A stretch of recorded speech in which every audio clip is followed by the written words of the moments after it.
Extension to all members of this House. Thank you so much, Mr. Speaker and honorable colleagues. Thank you, Honorable Leke.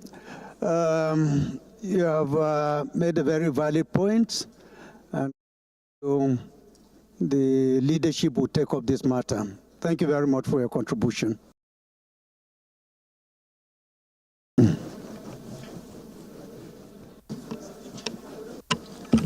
You want to come under?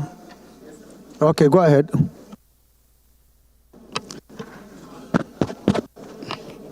Mr. Speaker, respected colleagues, my name is Ahmed Idris.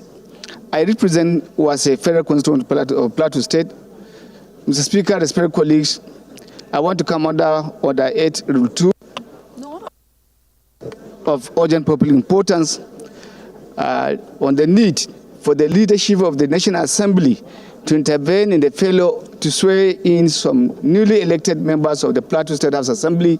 Mr. Speaker, respected colleagues, it's almost 6 or 7 months now that we have members that have been elected or giving judgment in court.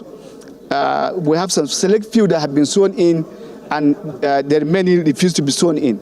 And this is capable of causing security breach, which may, in the long run, affect our coexistence. It is on this slide I beg to ask the leave and the leave of the House to allow this matter be taken as a matter of urgent public, and if by the leave of the House to also take it now. Thank you very much, sir. Any seconder to the first leg of this motion? Any seconder?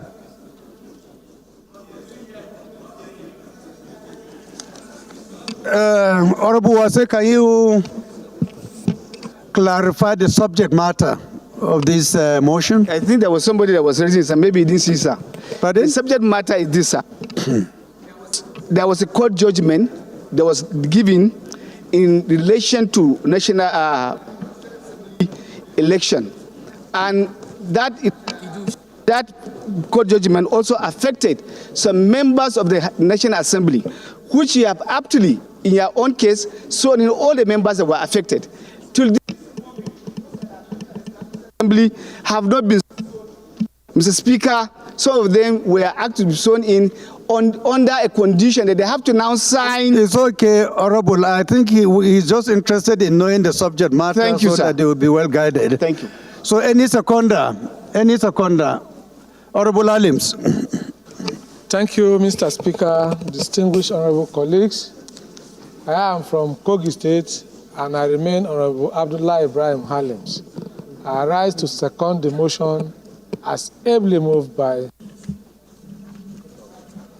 Thank you, Mr. Speaker.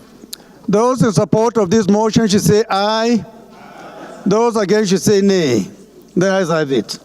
The second leg of the motion, any seconder? Yes, Honorable Maki. Bakar Maki Eleman. I'm from Jigawa State. I represent Malamur Kaugama Federal Constituency. Mr. Speaker, I rise to second the second leg of the motion heavily moved by our senior colleague. I so second. Thank you, Mr. Speaker. Those in support of this motion should say aye. Those against should say nay. The ayes have it. Rabuase, please proceed and present your motion. Mr. Speaker, respected colleagues, my name is Ahmed Idris. I represent Wase, constituency of Plateau State, Federal Constituency of Plateau State. Mr. Speaker, respected colleagues, I rise to move the motion on the urgent need for the leadership of the National Assembly to intervene in the failure to swear in some newly elected members of the Plateau State Assembly. The House notes that in 2023, the Court of Appeal hearing appeals arising from judgment of the Plateau State Election Tribunal made decisions which resulted in the nullification of certificate of return of 16 sitting members of the Plateau State Assembly and ordered the issuance of certificate of return to the new members by the Independent National Electoral Commission. Further notes that pursuant to provisions of Section 72 sub 1 of the Electoral Act 2022, the Independent National Electoral Commission issued certificate of return to the new members in compliance with the order of the Appeal Court and the law. aware that Section 94, Subsection 1 of the Constitution of the Federal Republic of Nigeria, 1999, as amended, provides the procedure for the swearing in of the newly elected members of the State Assembly. I also aware that the members elect of the Plateau State House Assembly have met all the requirements of the law as contained in Section 94, Sub 1 of the Constitution of the Federal Republic of Nigeria, 1999, as amended, and Section 72, 1 of the Electoral Act 2022, concerned that the remaining members of the Plateau State Assembly are being compelled to submit letters of resignation accompanied by court affidavits as a condition for their swearing in. This act undermines the principle of democracy, especially at a time when Nigeria is celebrating 25 years of uninterrupted democratic governance. Concerned that the current situation where some of the new members were selected and sworn in by the Speaker of the Plateau State Assembly, while others have not been sworn in, contradicts the principle of fairness and justice and other electoral laws that laws seek to uphold.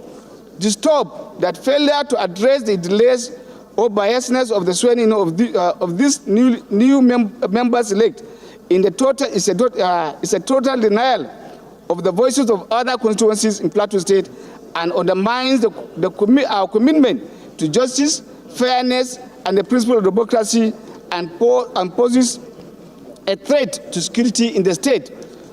The House therefore resolved to urge the leadership of the National Assembly to intervene and ensure that the remaining members elect of the Plateau House Assembly are sworn in for the purpose of equity, fairness, and justice. I so move, Mr. Speaker. Thank you very much. Any seconder? Any seconder? Yes, Honorable, please go ahead.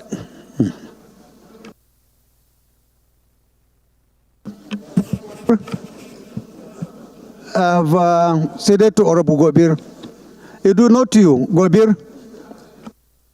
Thank you, Honorable Speaker.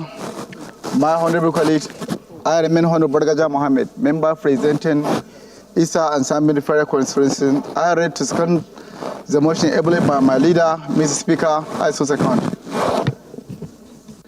Those in support of this motion should say aye. Those against should say nay. There is have it. This matter will be taken up by leadership in due course. Thank you very much, Honorable. Our next matter of urgent public importance is coming from Honorable Bello Hassan Shinkafi. If Honorable Bello is around, please, you may rise to present your motion.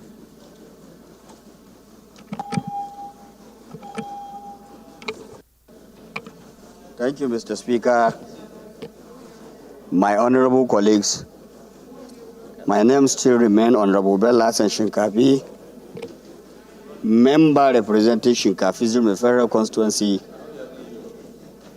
Mr. Speaker, I am from Zamfara State. My honorable colleague, this problem is not from me, it's from the Speaker. Mr. Speaker, I came under our standing rule, Order 8, Rule 5, under matter of urgent public importance, for a call to address the escalating of banditry and ensuring security in Shinkafi Federal Constituency of Zamfara State. Mr. Speaker, with your kind permission, I seek the leave of this House to kindly permit me to present this of my motion.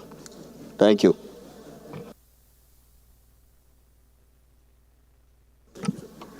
Any seconder to the first leg? Any seconder to the first leg of the motion? No seconder? Yes, Honorable. Please go ahead. Thank you. Thank you, Mr. Speaker. My dear colleagues, my name is Honorable Uchenna Harris Okonkwo. I represent the people of the Deputy North and South Federal Constituency.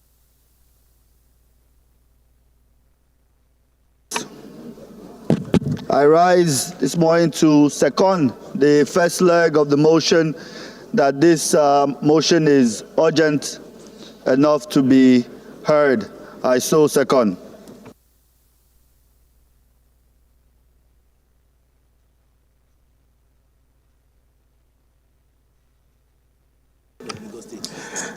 Those in support of this motion should say aye.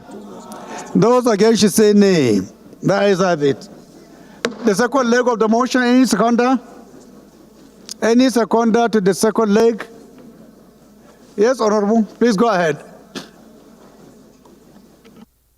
Thank you, Your Excellency.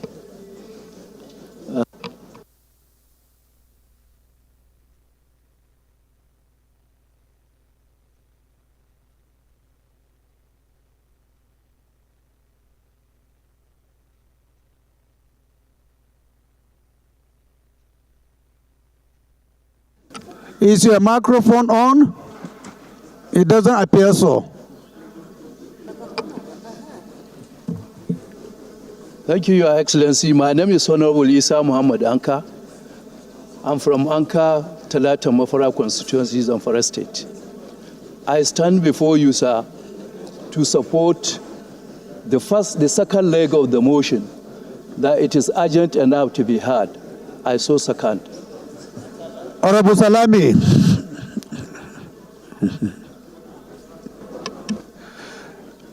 Those in support of this motion should say aye. Those against should say nay. The ayes have it. Honorable, please proceed and present your motion. Thank you, Mr. Speaker. Honorable Abeta. Honorable Abeta. For the urgent.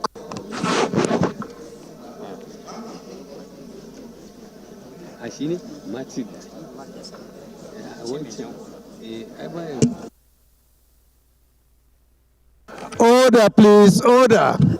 Order, please. Causing significant distress despite numerous motions and repeated appeals for government intervention. The situation has only worsened with escalating violence and insecurity. The need to act swiftly and decisively to fulfill the government's fundamental duty of protecting the lives and property of our citizens is now more than ever necessary to reestablish peace and stability in the constituency. The House is also aware that recently there have been numerous attacks across various villages in the Zurmi local government area of Zamfara State. Some of the recently affected villages include Kanwa, Kaiwalamba, Gidan Zagi, Gidan Oho, Nasamu, Kobri, Jabanda, and Magaria, among others. These attacks occurred within intervals of 3 days or less. Concern in all these villages, over 1,000 people have been kidnapped by bandits who continue to demand huge ransom from the impoverished villagers. The bandits have successfully burned down food items, motor vehicles, including farm implements and primary schools, with numerous classrooms, among others, properties. The bandits have killed more than 50 innocent people, including policemen. Our sources of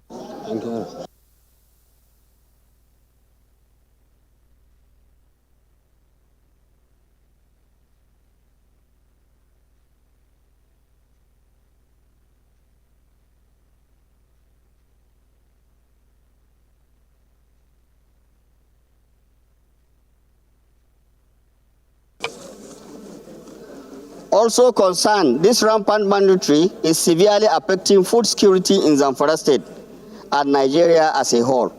The destruction of food items and agricultural machineries and the disruption of farming activities threaten the livelihoods of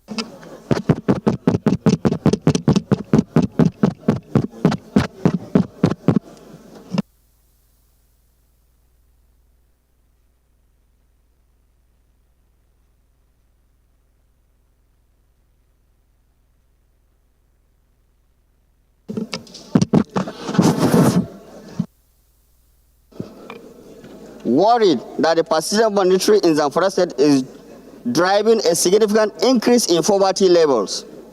the destruction of property and agricultural resources is stripping communities of their livelihoods, leaving families destitute.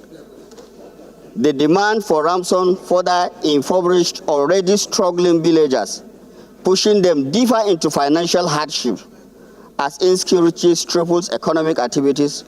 Opportunities for earning a living are vanishing, excavating the cycle of poverty. This escalating crisis urgently requires comprehensive measures to restore security, support economic recovery, and alleviate the growing poverty in the region.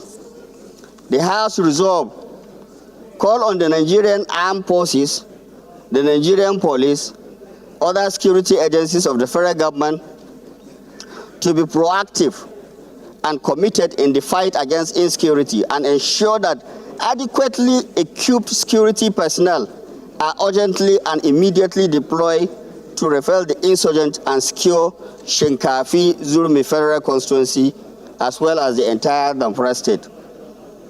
Urge the Federal Ministry of Humanitarian Affairs. Order, please. Order, please. Honorable colleagues.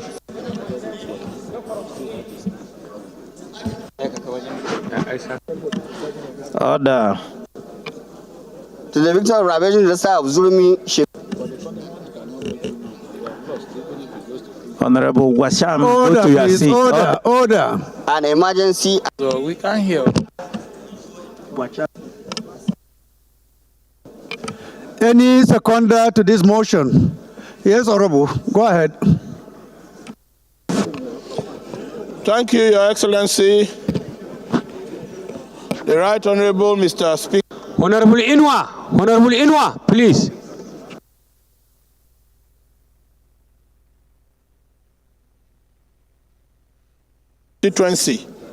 Mr. Speaker, I rise to second the motion on urgent public importance just moved by my colleague. I so second. Those in support of this motion should say aye. Those against should say nay. The ayes have it. This motion is referred to the committees on Army, National Security and Intelligence, and Emergency and Disaster Preparedness for further legislative action. Point of order, Mr. Speaker. Yes, Honorable Ikenga. Thank you, Mr. Speaker. My name remains Ikenga Imo Ugochinyere. I represent the good people of Idato North, Idato South Federal Constituency of Imo State. I'm from Akokwa. Mr. Speaker, I'm coming on. Not working.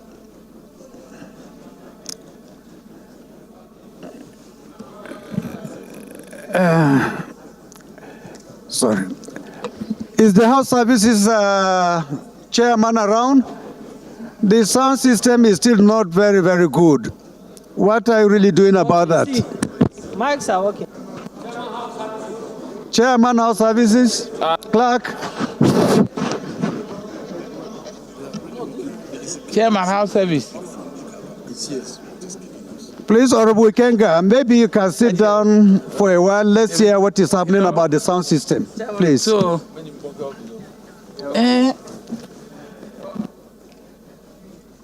Chairman walks. Allow leader to go back to his seat. Chairman walks.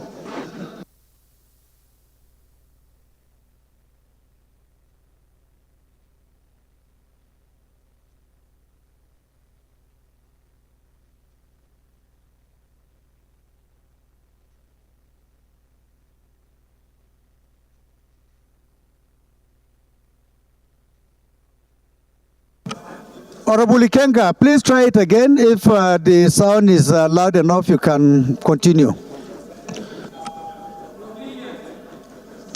On the microphone.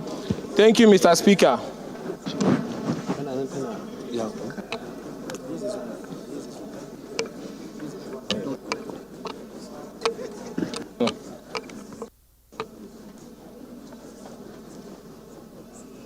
Okay. Thank you, Mr. Speaker. So, Mr. Speaker, I'm coming under Order 6, Rule 125, and Section 12 of Legislative Houses, Powers and Privileges Act. Mr. Speaker,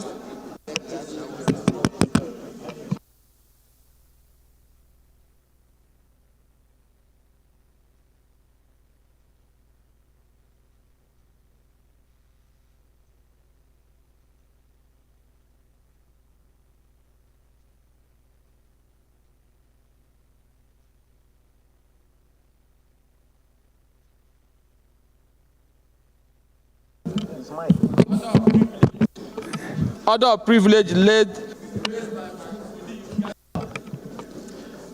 that we went to Port Harcourt on oversight function as members of local content committee.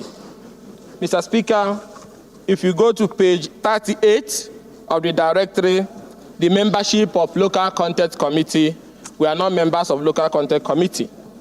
And Mr. Speaker, we did not go to any oversight function, not to talk of politicizing oversight function. Mr. Speaker, a group of like minds on our own, Mr. Speaker, not on behalf of the House, went on a Thanksgiving service in Port Harcourt to celebrate Governor Fubara's 1 year of transformational leadership. Mr. Speaker, and that was also published in all the newspapers, including the newspaper cited by my colleague when he raised the point of order. That is Sun newspaper, where he said we went on Thanksgiving.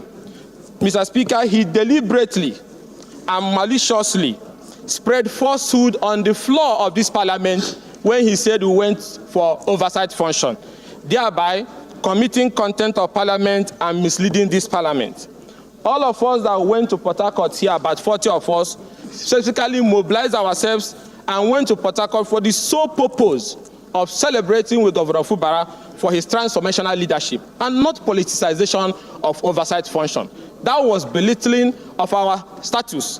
And Mr. Speaker, we are asking that this privilege that have been abused should be addressed in line with the provisions of Order 6, Rule 5, Order 6, Rule 1 and 2, and Section 12 of the Legislative Privileges Act, which says that any person who presents to a legislative house any false, untrue, fabricated, or falsified documents with intent to deceive shall be guilty of an offense and shall be liable to conviction, to imprisonment for 12 months, and also removed as a member of a legislative house.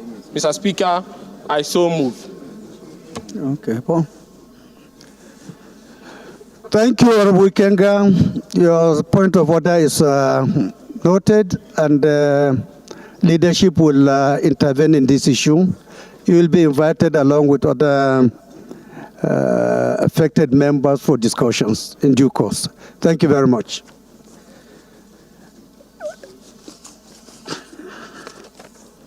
The next motion is coming from Honorable Obon Paul Epo. If he's around, please, can you rise and present your motion?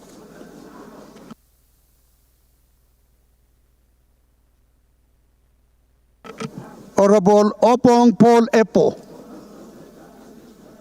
Is he around?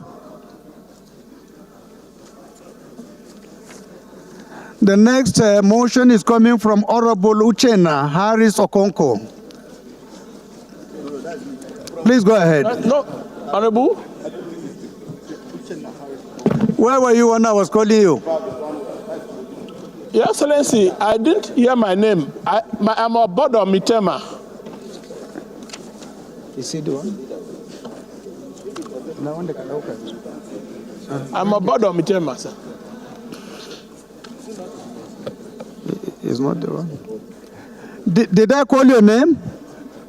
We are not hearing clearly, so we are that. I just announced the name of Honorable Uchenna. Uchenna, okay. He's the one that's been given the opportunity now. Please go ahead. Thank you. Honorable Abente. The sound system.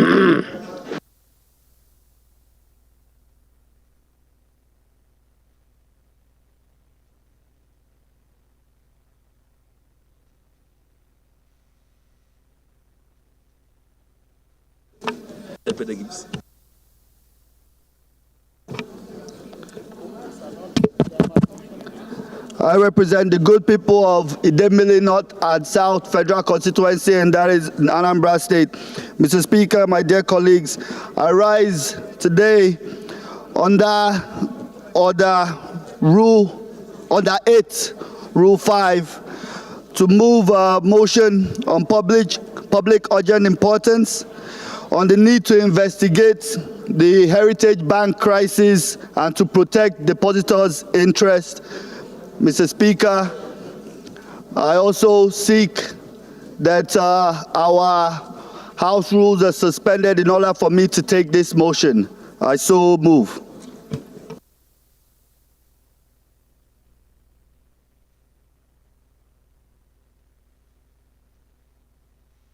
Any seconder to the first leg of the motion? Yes, Honorable Dixon. Honorable Speaker,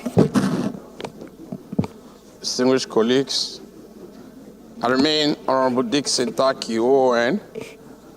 I represent Makurdi Guma Federal Constituency from Benue State. Rise this morning to second the motion as heavily moved by my colleague from Anambra State. I so second. Thank you. Those in support of this motion should say aye. Those against should say nay. The ayes have it. The second leg of the motion, Honorable Usman.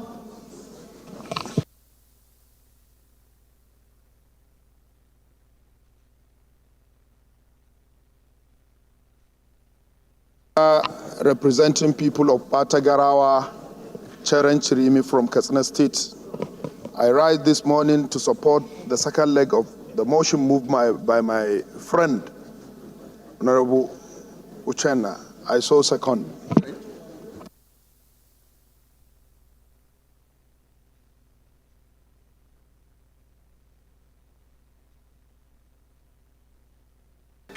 Those in support of this motion should say aye. Those against should say nay. The ayes have it. Honorable Uchenna, please proceed. Thank you, Mr. Speaker, my dear colleagues. The House notes that on June 3rd, 2024, the Central Bank of Nigeria publicly declared the revocation of Heritage Bank's license, citing its violation of Section 12(1) of the Banks and Other Financial Institutions Act 2020. Consequently, the CBN designated the Nigerian Deposit Insurance Corporation as the entity responsible for overseeing the liquidation process. Further notes that the Nigerian Deposit Insurance Corporation has initiated the liquidation process of Heritage Bank PLC in accordance with Section 55, subsection 1 and 2 of the NDIC Act 2023. The corporation has swiftly commenced the liquidation procedures of the failed bank, prioritizing immediate verification and disbursement of insured deposits of the depositors. Aware that NDIC has initiated the liquidation process, which regrettably limits the verification and payment of depositors to a maximum insured amount of only 5 million naira. Further aware that NDIC, in its statement dated June 3rd, 2024, has specified that depositors with funds surpassing 5 million naira will receive liquidation dividends only after the realization of the bank's assets and retrievals of debts owed to the bank. Also aware that some depositors allegedly entrusted significant sums amounting in billions of naira to Heritage Bank, representing their hard-earned savings and financial security. This realization underscores the magnitude of the financial losses and uncertainties they are now facing, highlighting the profound impact of the bank's failure on the lives and well-being of people.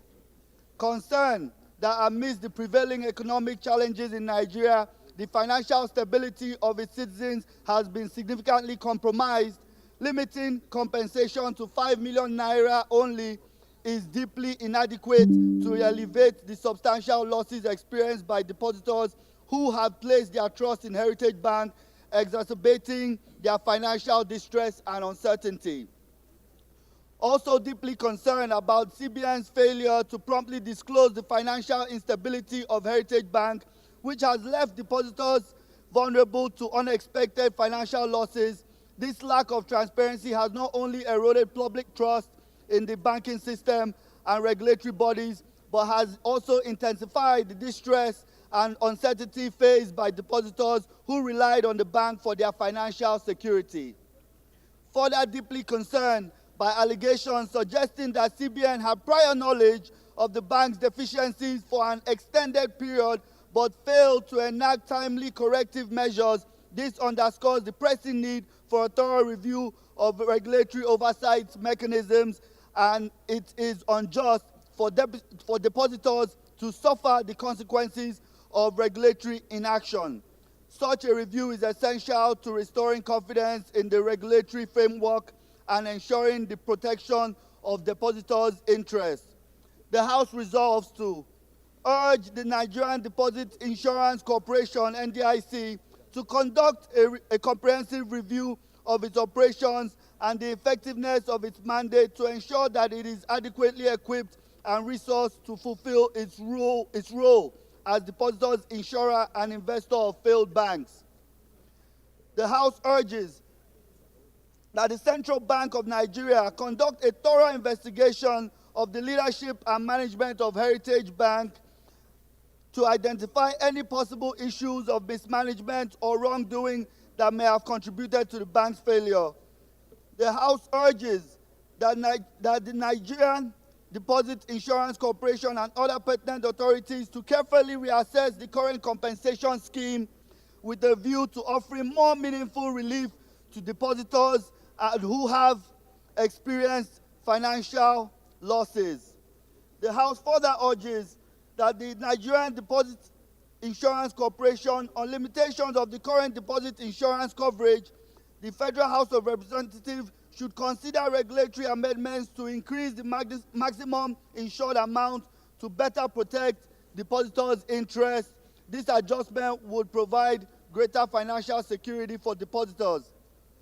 The House further mandates the Committee on Banking Regulations and Insurance and Actuarial Matters and other relevant bodies to set up an investigation into the circumstances surrounding Heritage Bank and to report to the House within 2 weeks.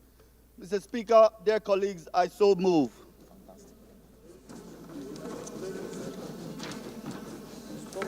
Any seconder?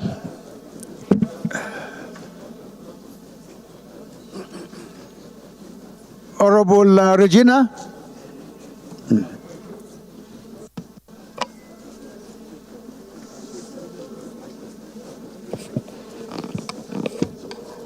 Honorable Speaker, my name is Regina Kume, representing the good people of Bokutaka constituency.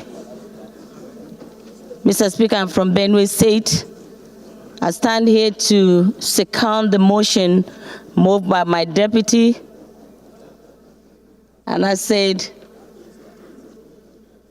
I so second. Those in support of this motion should say aye. Those against should say nay. The ayes have it. This motion is referred to the Committee on Banking Regulations for further legislative action. Leader, please can you move for the suspension of our rules to take 2 more additional motions?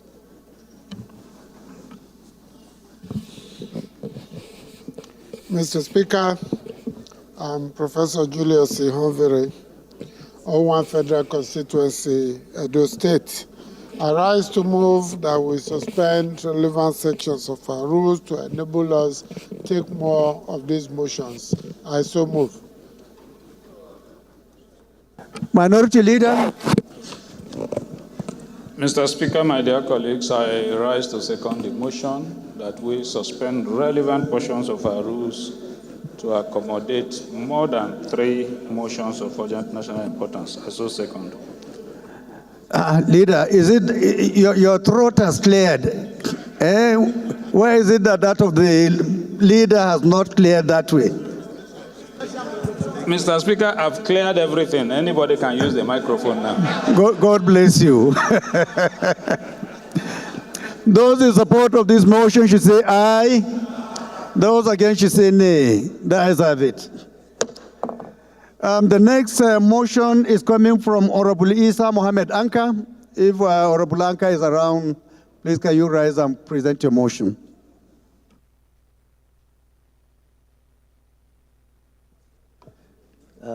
Honorable colleagues, my name is Isa Muhammad Anka, representing Anka Talata Mafara constituency.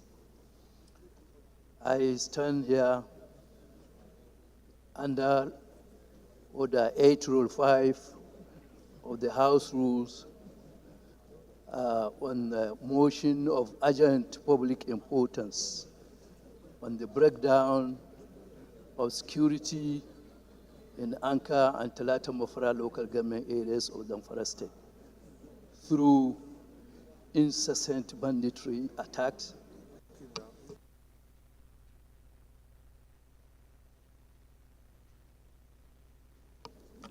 I so move, sir. Have you finished? Yes, sir. Okay, Honorable Aure.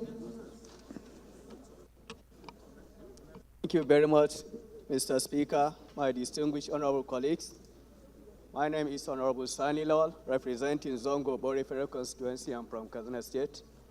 I stand here this morning to second the motion of matter of public urgent important, heavily moved by my honorable colleague. I so second, Mr. Speaker. Thank you. Those in support of this motion should say aye. Those against should say nay. The ayes have it. The second leg of the motion, any seconder? Alabi? Alabi? Honorable Alabi, don't you want to second? Because leadership is interested in you seconding this motion. Unless if you don't want to. Thank you, Mr. Speaker. As the Speaker pleases. Honorable colleagues, I'm Honorable Akin Alabi. I represent the good people of Egbeda Onara Federal Constituency. Mr. Speaker, honorable colleagues, I'm from Oyo State. Mr. Speaker, the Inyazaza arise to second the motion ably moved by my colleague. The Agba Akin of Ekiti. But before I put the question, what are you seconding? I'm sure you would want to tell this House what you are seconding. The motion, Mr. Speaker, ably moved by my colleague.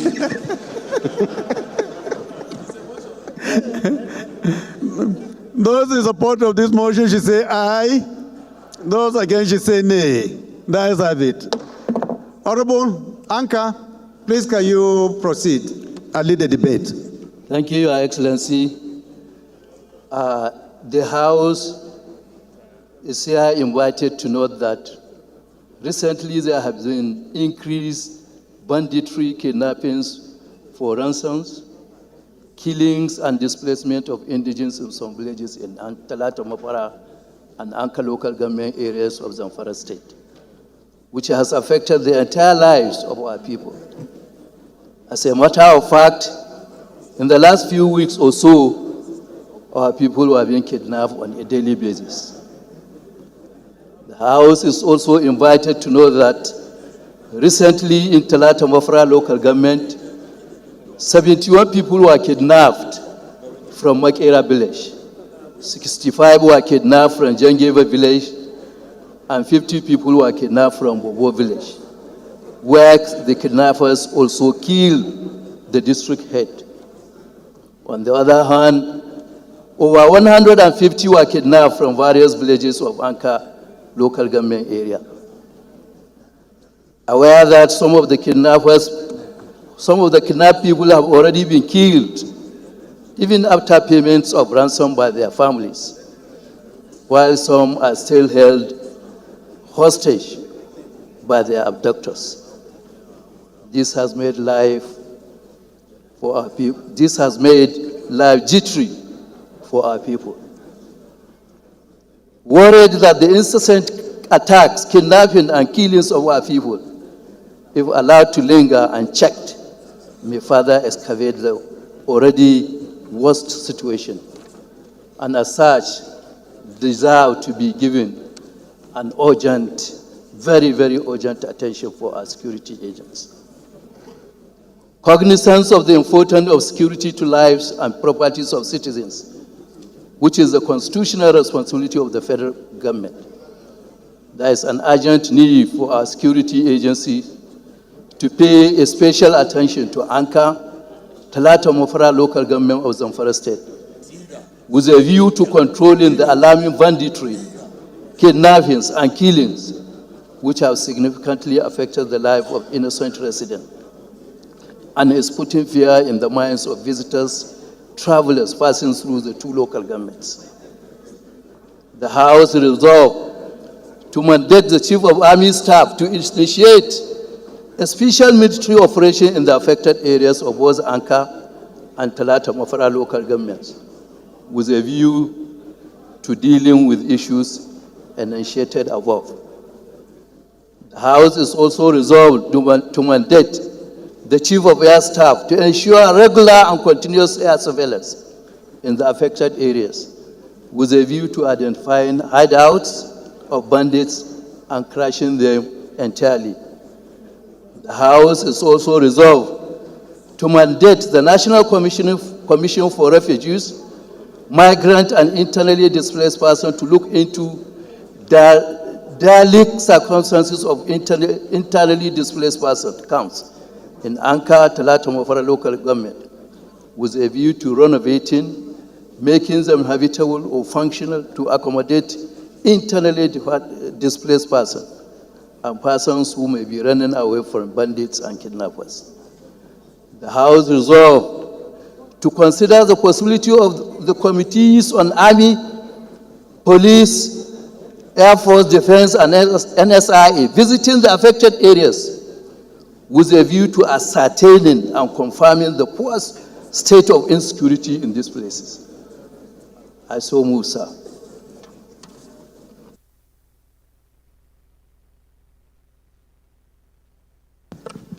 Any seconder? Kai, you must be the leader of the youth before you can second this very important motion. If you are one, please go ahead. Thank you, the Agbaki of Ekiti. Honorable colleagues, allow Speaker to concentrate on the distance, please. You must get clearance from here. Please go back to your seat. Thank you. Thank you once again. I remain Olamijuwon Law Ayodeji Alawakala.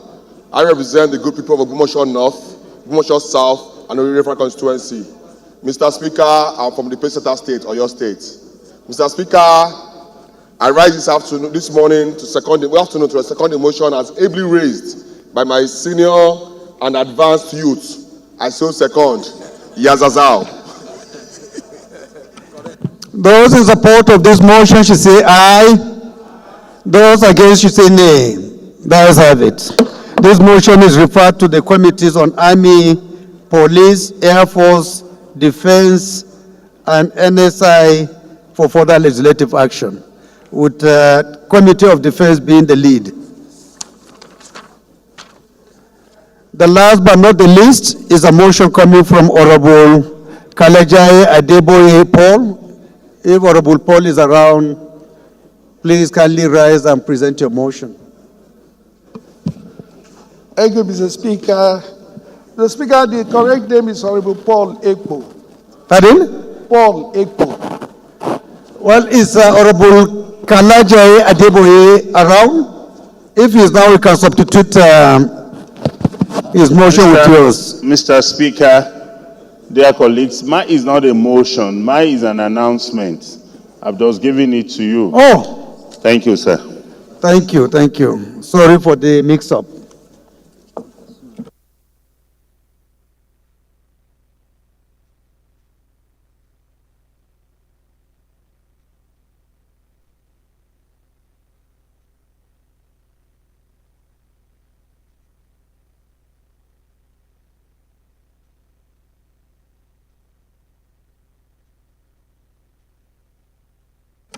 Honorable Oban Paul, please kindly proceed. Thank you, Mr. Speaker.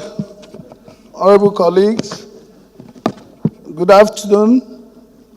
I come under Order 8, Rule 5, to move a motion of urgent public importance that has to do with the urgent call of the federal government to ensure the cleanup of the Niger Delta region by international oil companies before their divestment from the country.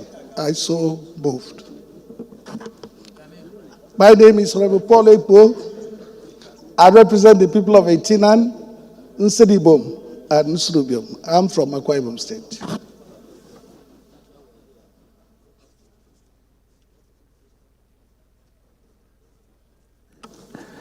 Any seconder to the first leg?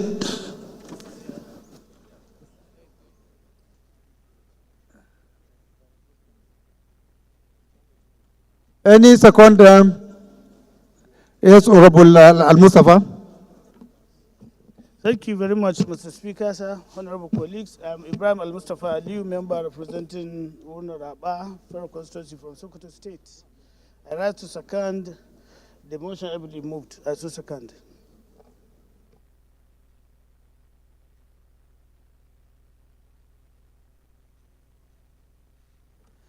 Those in support of this motion should say aye. Those against should say nay. The ayes have it. The second leg of the motion. Yes, Honorable, please go ahead. Thank you, Mr. Speaker.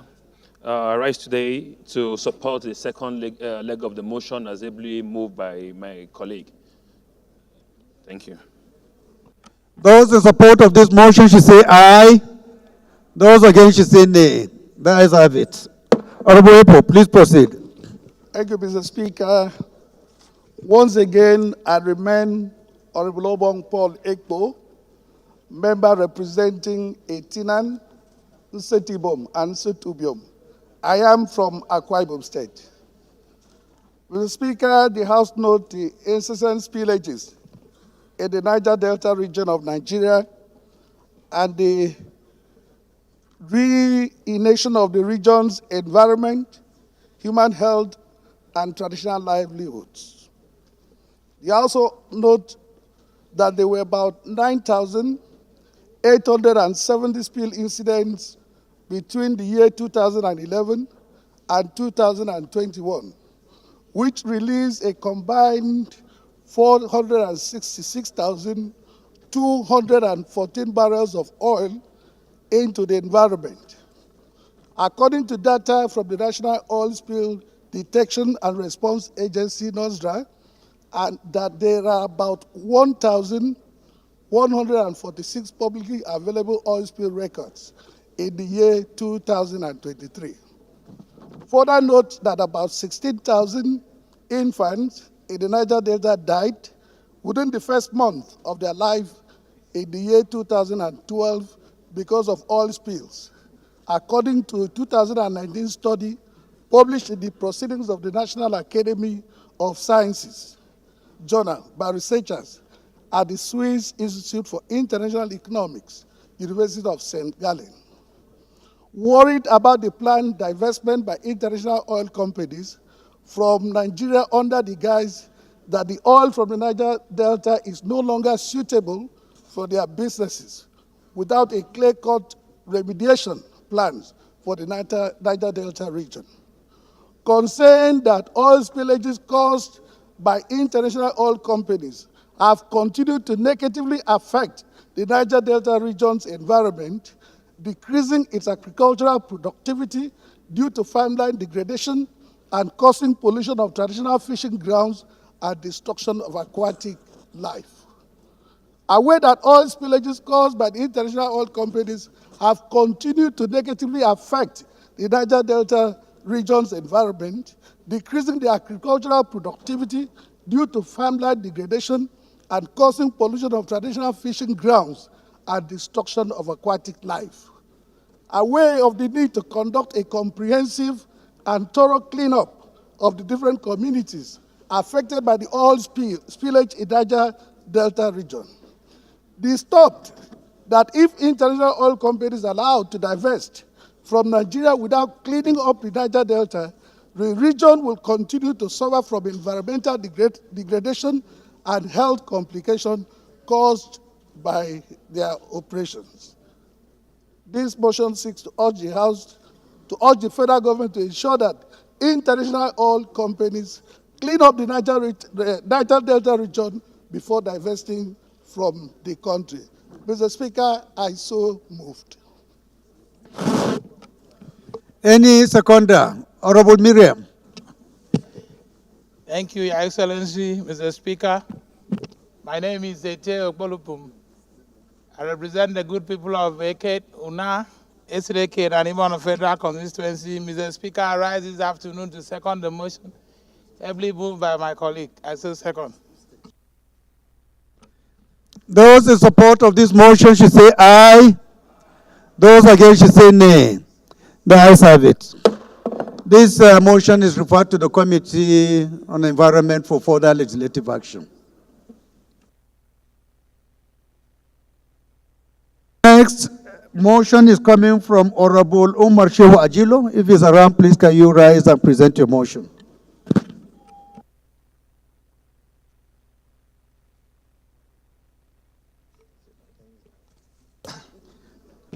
Thank you, Mr. Speaker, my dear honorable colleagues. My name is Umar Ajilo, member representing the very good people of Makarfi-Kudan Federal Constituency. I am from Kaduna State. I have an urgent matters that need to investigate the cause of current derailment of Kaduna-Abuja passengers train, which has skidded twice in the last 2 weeks with the hundreds of passengers on board. Mr. Speaker, my dear colleagues, let me come under Order 8 through 5 of the House rules to allow me to move these motions as urgent enough. I so move, Mr. Speaker. Thank you. Any seconder? Please, if you know you are from the rural side of Lagos, please, I will see this opportunity, this rare opportunity, to second this motion. But you must be from the rural side.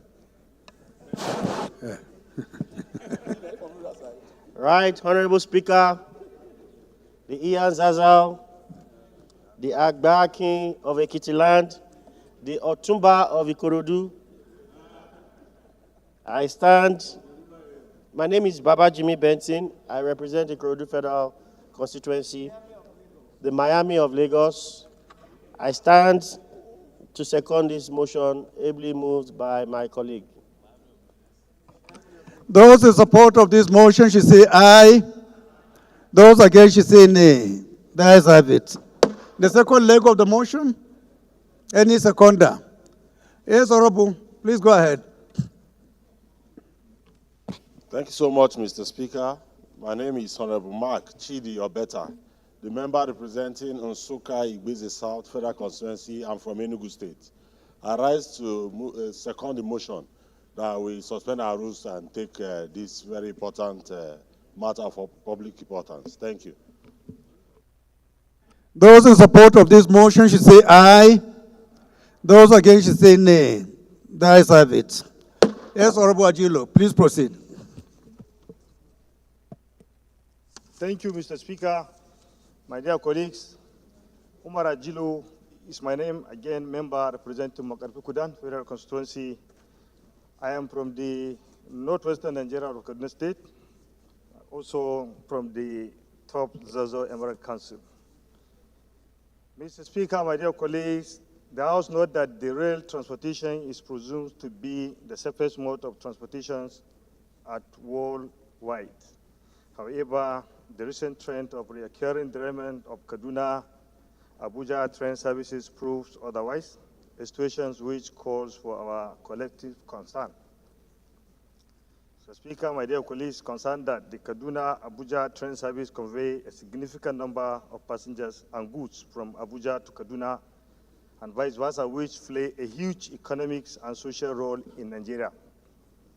Worried that the rate at which remains equivalent the Kaduna-Abuja rail line has become unnecessarily alarming, with the most recent derailment, which occurred on Wednesday, 5th day of June 2024, when the traveling from the Kaduna-Abuja drill at Asham stations, leaving many passengers stranded in the Federal Capital Territory, being the second as such unfortunate occurrence just within the last 2 weeks.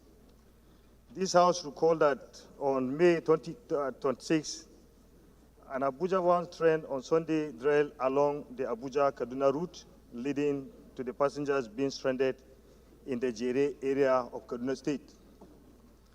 This House must stand to the occasion by investigating this repeated incident to ensure that this rail derailment incident do not result in a national calamity. The House resolved that to invite the Honorable Minister of Transport and other relevant stakeholders in the railway sector through the House Committee of Land, Transportation to explain to Nigerians the reason behind the repeated derailment and the measures taken by them to avert further reoccurrence of these unfortunate incidents. Mr. Speaker, my dear colleagues, my last prayer is to direct immediate investigations through the House Committee of Land Transport in this course of this recurrent derailment of Abuja-Kaduna train service with a view to avert a national calamity and report back to the House within 4 weeks. Mr. Speaker, my dear colleagues, I so move. Thank you.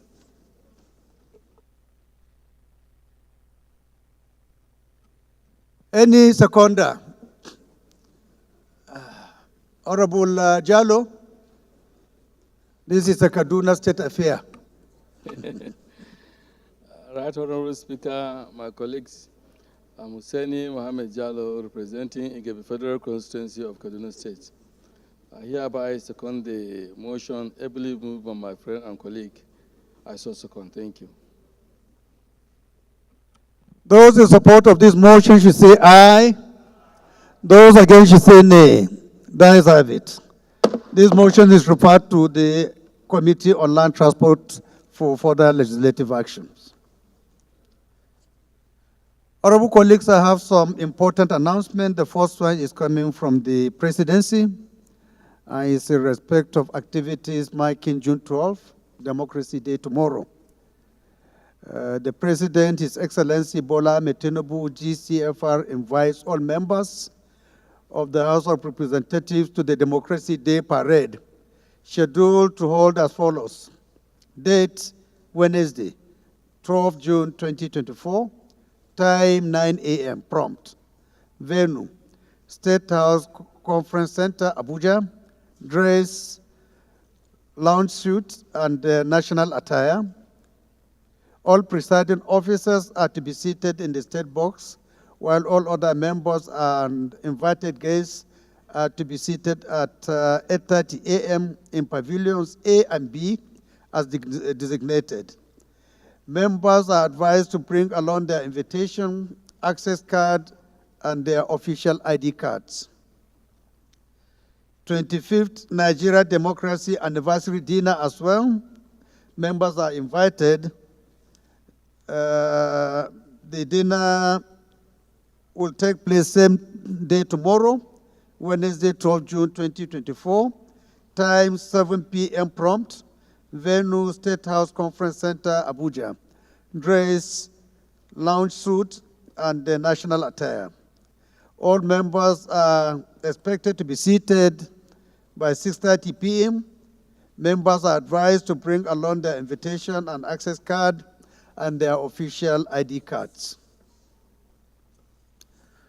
The next announcement is in respect of new friendship groups which do not have leadership.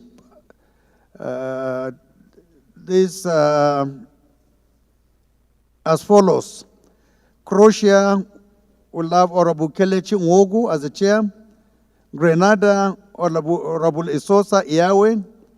India, Honorable Ibika Kemari. Venezuela, Honorable Imeka Idu Godwin Obidiolu. Hungary, Honorable Ali Ibrahim Al-Mustafa. Vietnam, Honorable Paul Gowan. The next announcement is in respect of reshuffling of some standing committees of the House. Are we ready for it? I don't want some people's temperature to go up. Some committees will be reshuffled. Are we ready? Thank you. The chairmen of the following committees are reshuffled as follows. Army will now have Honorable Aminu Balele as the chair. Foreign Affairs will now be Honorable Oke Busayo Oluole. Housing and Habitat will have Honorable Abdulmumin Jibrin, while Judiciary will have Honorable Mahmoud Abdullahi. Thank you very much. Yes?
His Honorable Akitunde Rotimi Jr.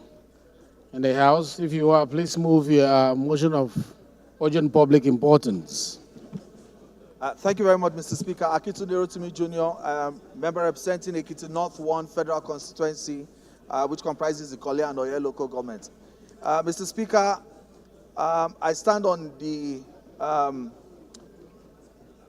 earlier motion that's been moved for the suspension of the relevant House rules to allow me to move a motion of urgent national importance on the devastating impact of recent rainstorms in my constituency. I so move, Mr. Speaker. I need seconder to the first leg of the motion. Yes, Doctor. Speaker, my name is Dr. Alex Egbona. I represent Abiyako Federal Constituency. I rise to move the...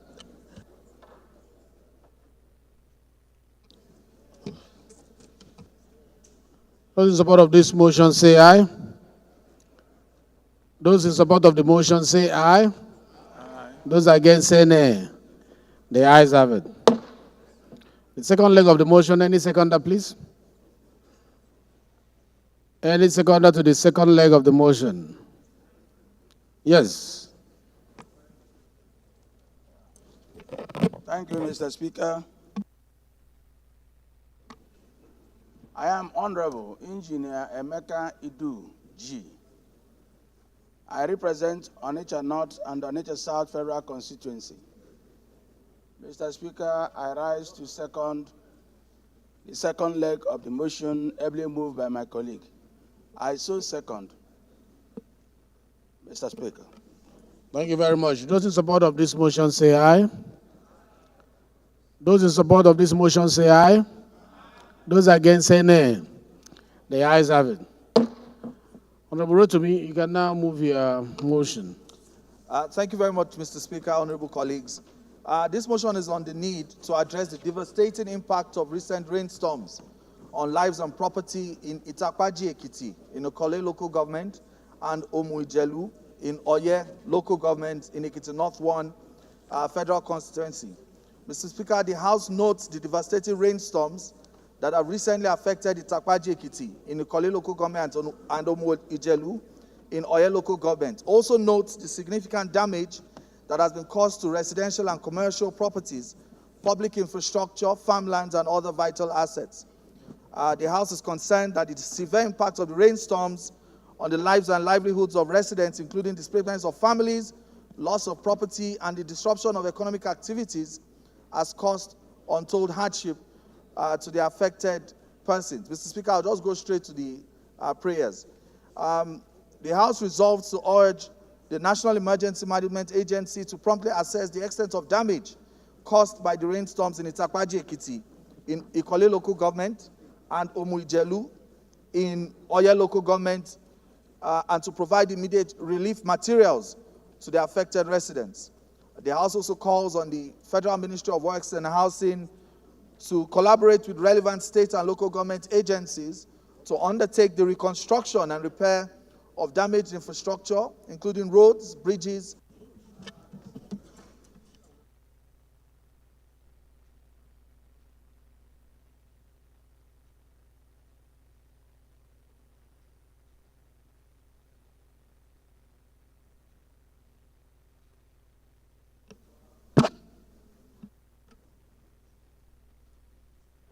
Thank you very much. The question is, those in support of this motion say aye. Those against say nay. The ayes have it.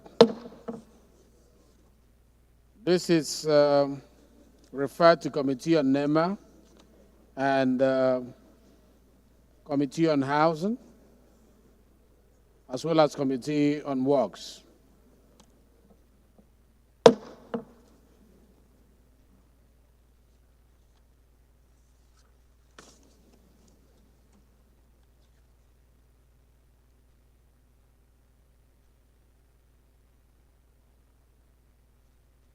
Is Honorable Adesola in the House, Dr. Adedayo Samuel Adesola. That will be the last urgent public importance. He's not in the House. Honorable Maitema Obodo. Honorable Maitema Obodo, the last one for today. Please make it brief and go to the prayers, please. Thank you, Mr. Speaker. My name is Honorable Chief Mitema Obodo, and I speak for Ogbeya Federal Constituency. Mr. Speaker, I'm relying on Order 8 Rule 5 to move a motion on urgent public importance on the need for urgent intervention on the incessant increase of monetary policy rate MPR by the Central Bank of Nigeria and the retrogressive effect on existing loans. Mr. Speaker, with humility, I also pray that all other relevant rules of the House be set aside to allow me to take this motion. Thank you. Thank you. Any seconder to the first leg of the motion? Yes, sir.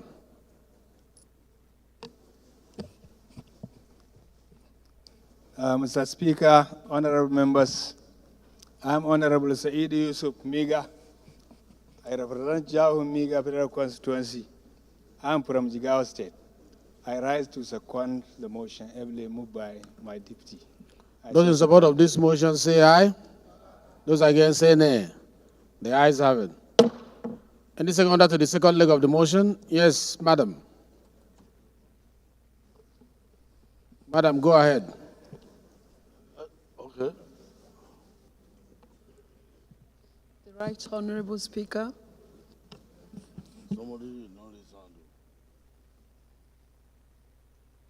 Please put on your microphone. We can't hear you.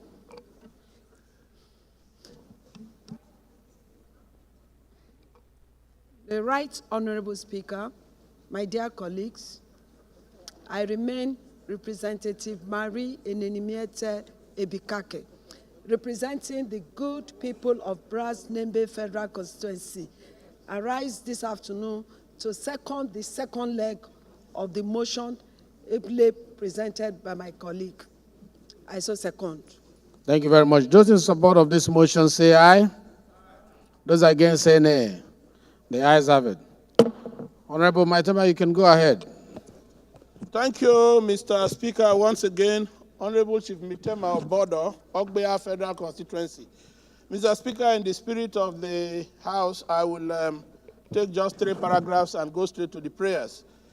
Aware that the Central Bank of Nigeria, as on the 31st of May 2024, announced an increase in the monetary policy rate MPR by 26.25%, affecting existing loans, particularly those with variable interest rates linked to the MPRO and borrowing costs across the economy. Further aware that the provisions of Section 8, Sub 4.5 of the CBN Act 2007 mandate the Central Bank of Nigeria to consult with the National Assembly on matters of public policy by causing the governor of CBN to appear before the National Assembly at semi-annual hearings regarding efforts, activities, plans of the Board on Monetary Policy, Economic Development, and prospects for the future, and make a formal report and presentation on the activities of the bank and the performance of the economy to the relevant committees of the National Assembly.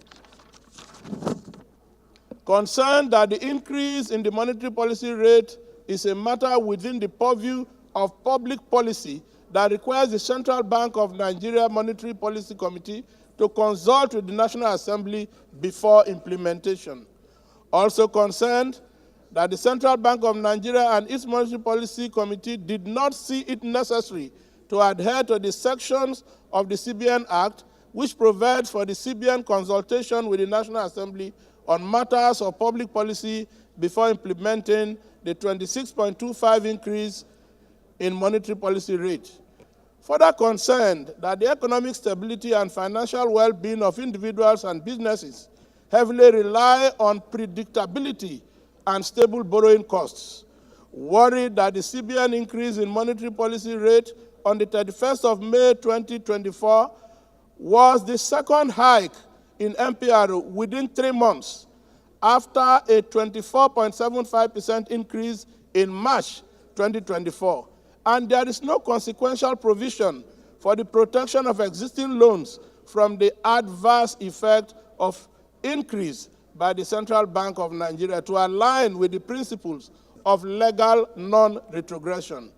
Informed that this is a fundamental principle of law, Mr. Speaker, that changes in regulation should not have retrogressive effects on existing legal rights and obligations. The House therefore resolved to urge the federal government of Nigeria, the federal government and the Central Bank of Nigeria to affirm the principles of legal non-retrogression in economic and financial policy decisions, including changes in the monetary policy rate, particularly on the 26.25% CBN increase of MPR made on the 31st of May 2024. Number 2, urge the federal government and the Central Bank of Nigeria to explore options such as godfathering clauses or transitional arrangements to protect existing borrowers from immediate and significant increase in loan repayments due to MPRO hikes. 3, urge the relevant House committees to conduct a thorough review of the potential effects of MPRO increases on existing loans and to propose legislative or regulative amendments that uphold the rights and interests of borrowers. And finally, Mr. Speaker, urge the House to put a hold to the implementation of the 26.25% increase in monetary policy rate of the CBN of the Central Bank of Nigeria for further consultations. Mr. Speaker, with humility, I so move.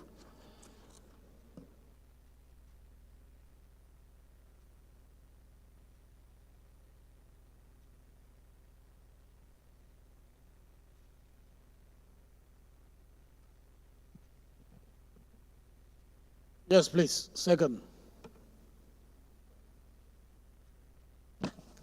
Thank you, Mr. Speaker. I am Dr. Suleiman Abubakar Gumi. I represent the good people of Gumi, Bukuyum Federal Constituency from Zamfara State. Mr. Speaker, I rise to second this very important motion raised by my colleague. I so second. Those in support of this motion say aye. Those against say nay. The ayes have it. This motion is referred to banking institution and banking regulation.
Announcement on the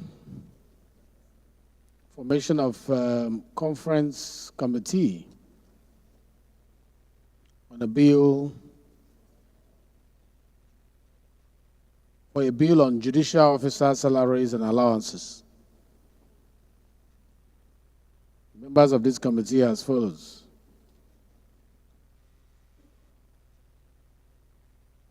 Honorable Oluweloke,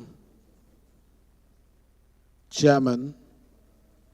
Honorable Danjuma Hassan, Honorable David Zachariah, Honorable Rabiu Yusuf, Honorable Shegun Oshaba, Honorable Ugochinyere, Ikemba.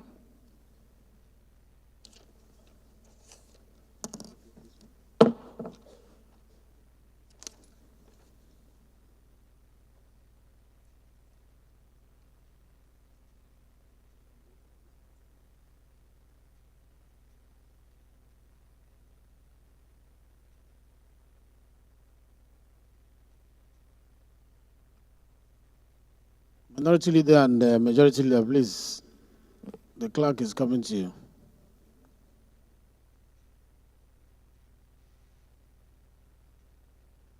Honorable members, the first business of the day is presentation of 13 bills. And I invite the clerk to read their short titles.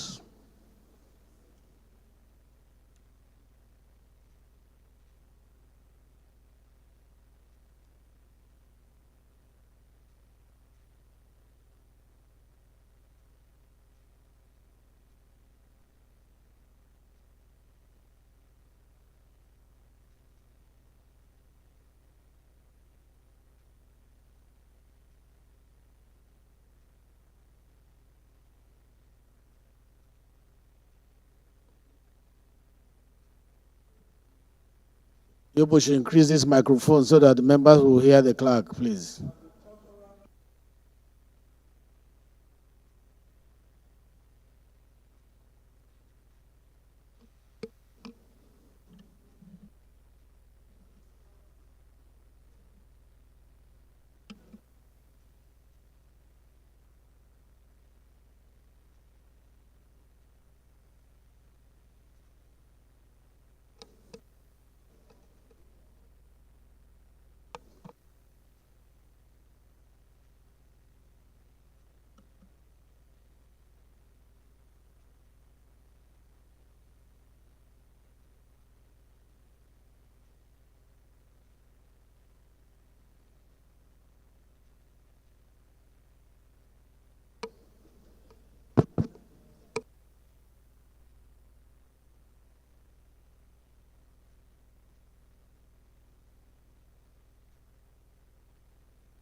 Try again.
Thank you, clerk.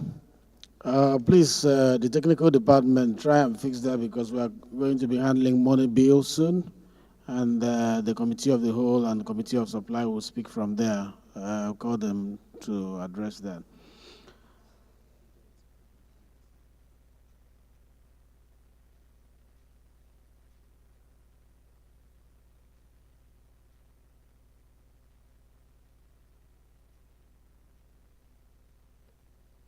The second business of the day is presentation of reports of the Committee on Treaties, Protocol, and Agreements on a bill for an act to domesticate and enforce in Nigeria the International Convention Against Doping in Sports, establish Nigeria Anti-Doping Center to implement Nigeria's obligations to the world's anti-doping code, international standards, and for related matters.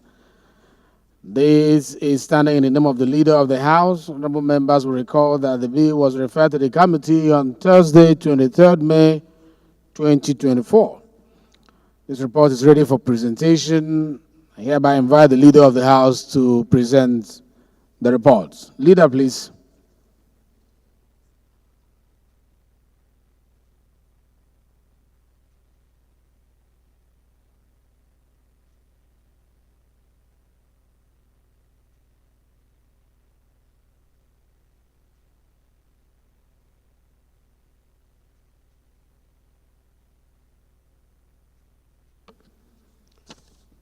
Mr. Speaker,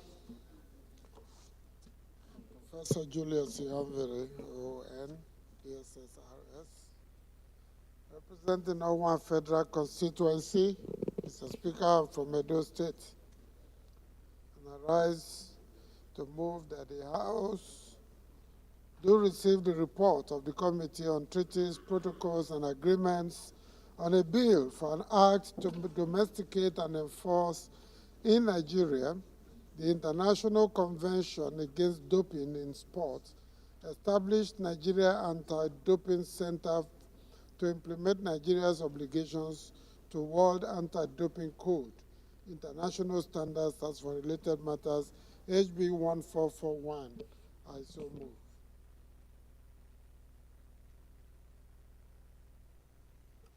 Any second, Minority Leader, please. Mr. Speaker, my dear colleagues, I rise to second the motion as ably moved by the House Leader. I so second. Those in support of the motion say aye. Those against say nay. The ayes have it. Leader, you may please lay the report. The third business of the day is presentation of report of the Committee on Judiciary on a bill for an act to amend the Court of Appeal Act Cap C36, Laws of the Federation of Nigeria 2004, to increase the number of justices of the court from 90 to at least 150 and provide for appointment of a minimum of 6 justices in every judiciary division of the courts to enhance speedy and efficient justice delivery and improve citizens' access to justice and for related matters. Standing in the name of Honorable Uluwole, okay. Honorable members will recall that the bill was referred to the committee on Thursday, 21st May, 2024. The report is ready for presentation.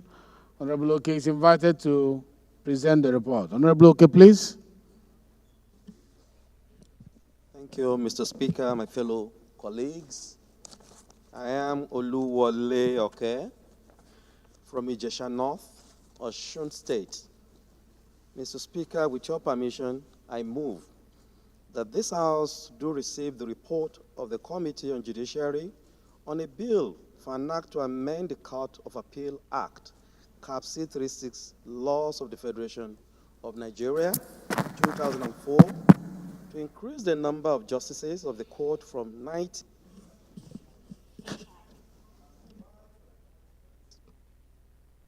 of a minimum of 6 justices in every judiciary division of the court to enhance speedy and efficient justice delivery and improve citizen access to justice and for related matters. Mr. Speaker, I so move. Thank you very much. Honorable Maki, seconded. Thank you.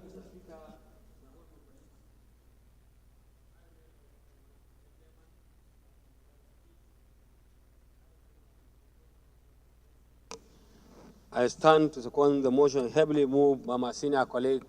I so second. Thank you, Mr. Speaker. Those in support of this motion say aye. Those against say nay. The ayes have it. Honorable Oke, please lay the report. The fourth business of the day is presentation of report on the Committee of Public Accounts on the investigation into alleged mismanagement of COVID-19 intervention fund to ministries, departments, and agencies of the federal government between the year 2020 to year 2022. Standing in the name of Honorable Bamidele Salam, honorable members will recall that the bill was referred to the committee on Tuesday, 21st May, 2024. The report is ready for presentation. Honorable Salam is invited to present the report. Honorable Salam, please. Thank you so much, Mr. Speaker. My name is Bamidele Salam, at the north, at the south, Egbedore Jigbo Federal Constituency of Osun State.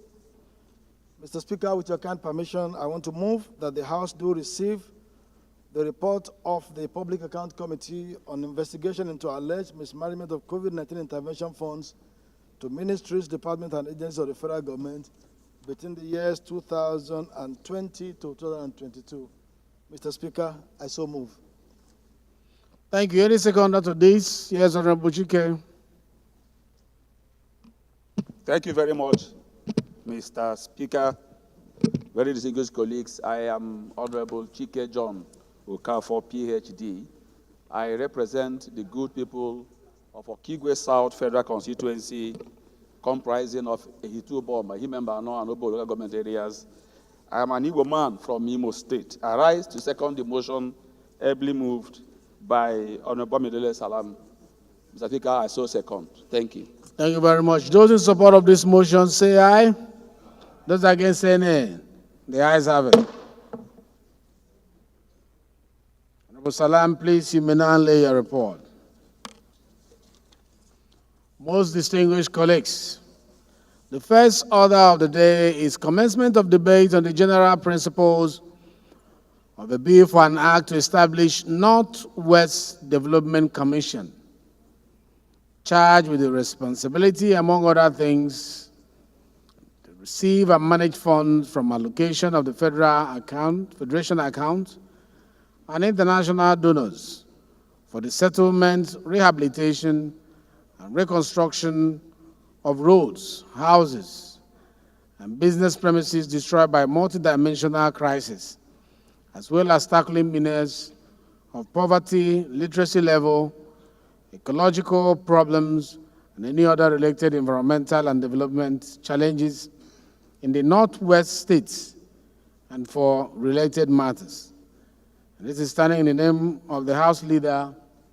Honorable members will recall that the bill was read the first time on Thursday, 6 June 2024.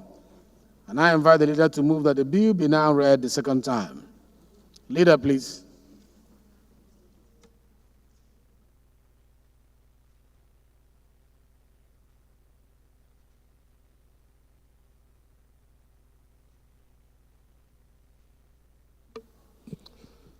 Mr. Speaker, I rise, Professor Julius Ihonvere Owen, Owan Federal Constituency, Edo State.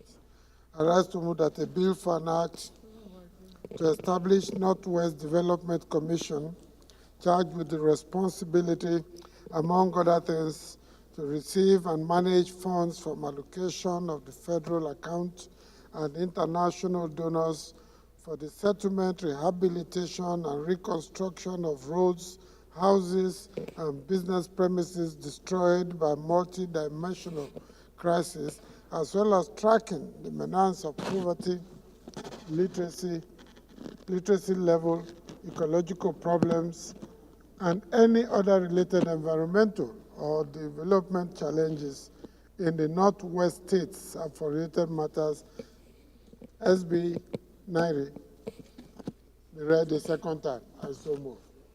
Any second, I want somebody from the Northwest to second it. This all-important bill. Northwesterners supposed to be here.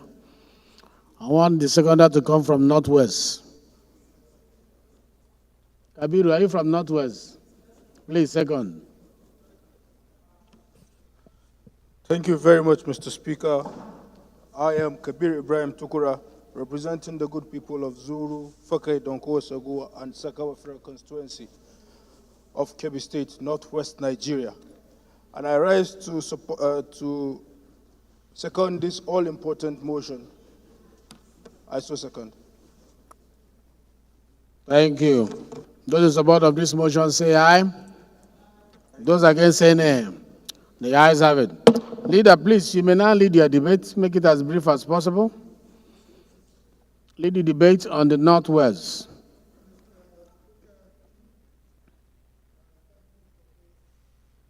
Opportunity.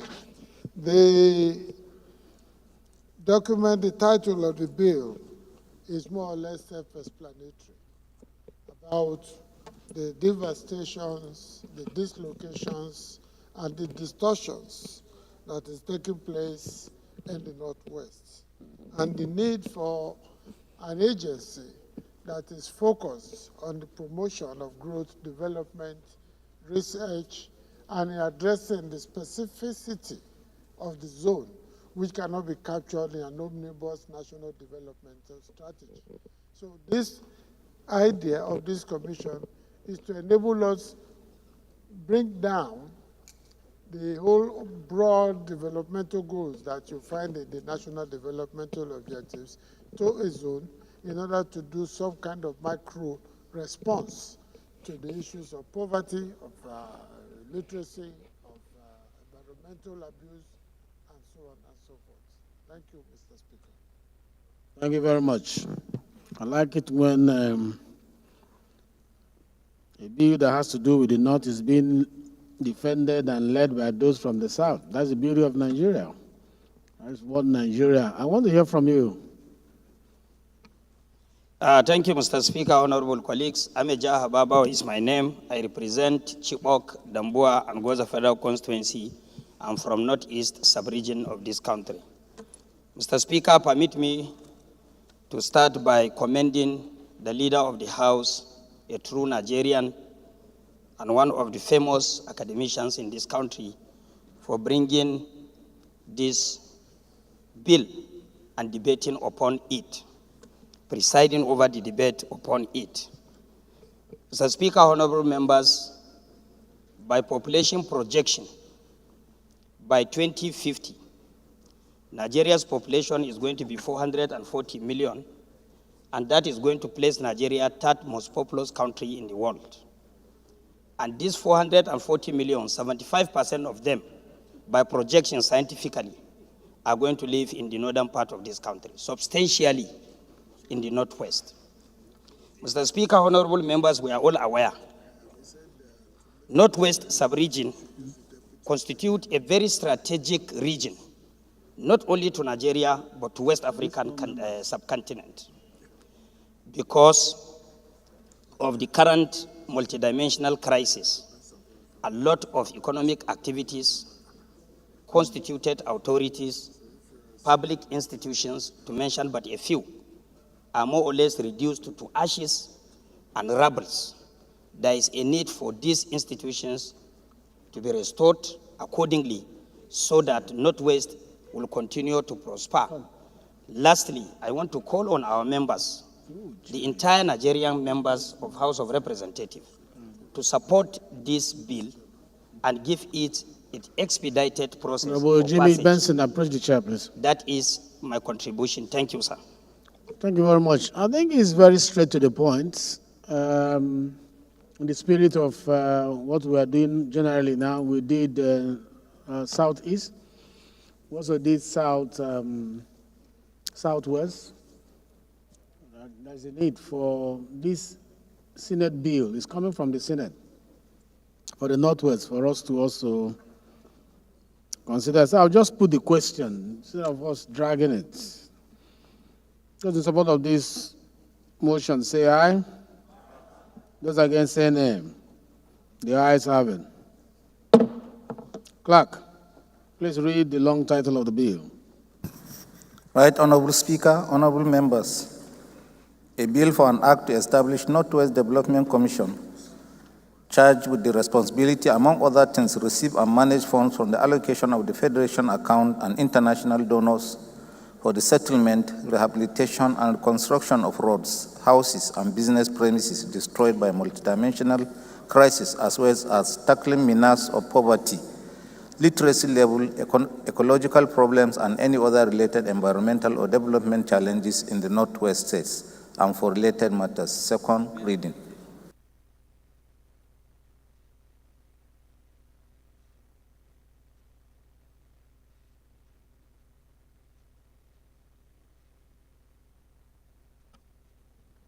Honorable Okongwosi Baba Jimmy.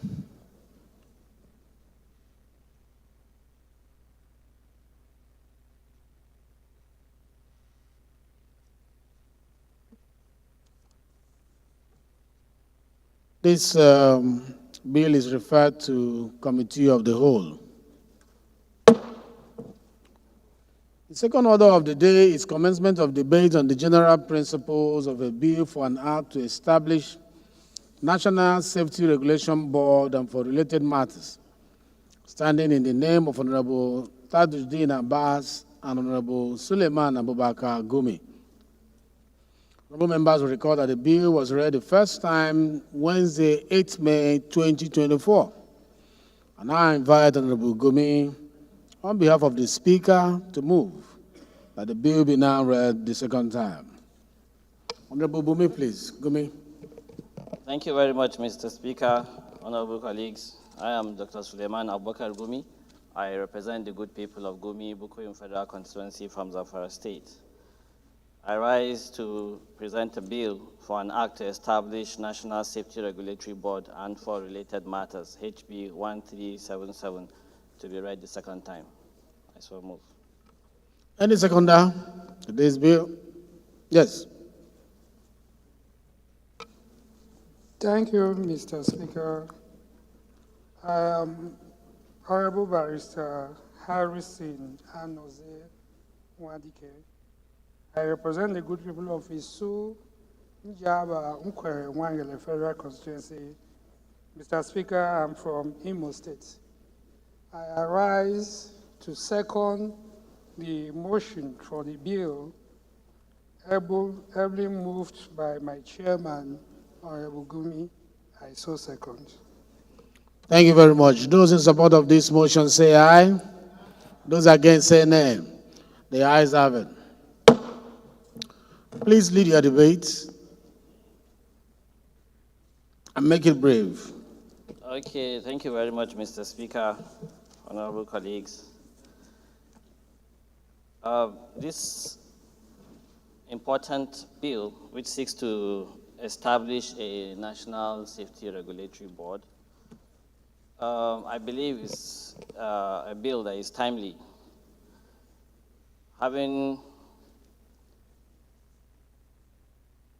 Nigeria having so many regulatory boards shows how the commitment of Nigeria to safety. In order to enhance synergy among agencies of government saddled with safety responsibilities in our environment, develop and review safety guidelines, code of practice, and setting of standards on all aspects of safety issues, as well as monitoring, evaluating, and viewing their implementation nationwide, and also prosecution of safety violators. There is a need to establish a central body to be known as National Safety Regulatory Board. Honorable members, my speaker, I wish that this House would allow this bill to be read the second time so that this agency, this board can be established, which will be saddled with the responsibility of ensuring safety in our environment with a view to achieving desired goals, tackling the issues of non-compliance to safety standards and regulations by public and private sectors in Nigeria. I so move.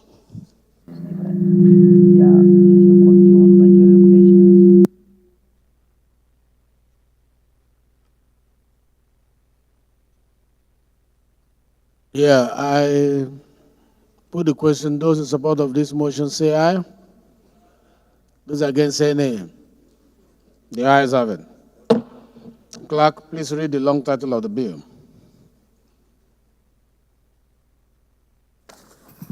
Right Honorable Speaker, honorable members. A bill for an act to establish National Safety Regulation Board and for related matters. Second reading. This bill is referred to Committee on Safety, Standard, and Regulation.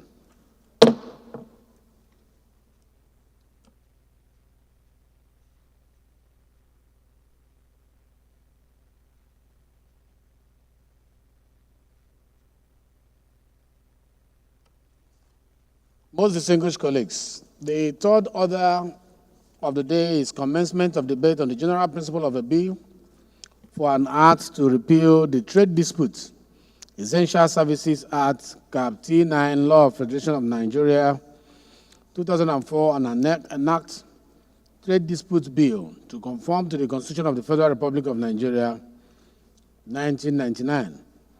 For related matters, standing in the names of Honorable Julius Ihomvere, Honorable Paul Sunday Namchi. Honorable members will recall that the bill was read the first time Wednesday, 31st October 2023. And I invite Honorable Namchi to move that the bill be now read a second time. Honorable Namchi is not in the house. He's in the house. Okay, go ahead. Make it brief, please. Move. Okay. Mr. Speaker, I rise up. My name is Honorable Professor Paul Sunday Namchi. Mr. Speaker, I rise up to move the motion that a bill for a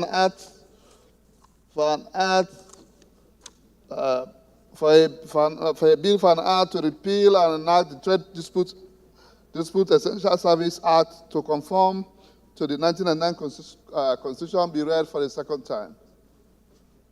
So moved, Mr. Speaker. Any second now?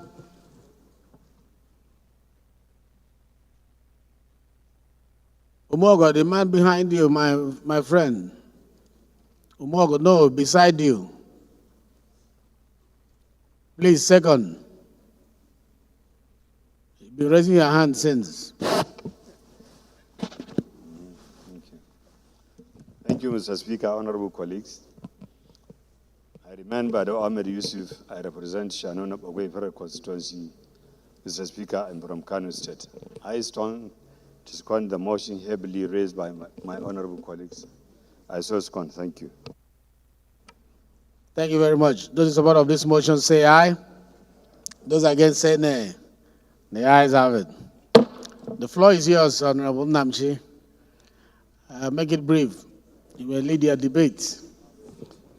Thank you, Mr. Speaker. Honorable colleagues, I thank you for the honor and privilege to lead the debate on the bill which seeks to repeal and reenact the Trade Disputes Act, Cap 39 laws of the Federation 2024, and enact them to conform to the spirit and letters of the 1999 Constitution as amended.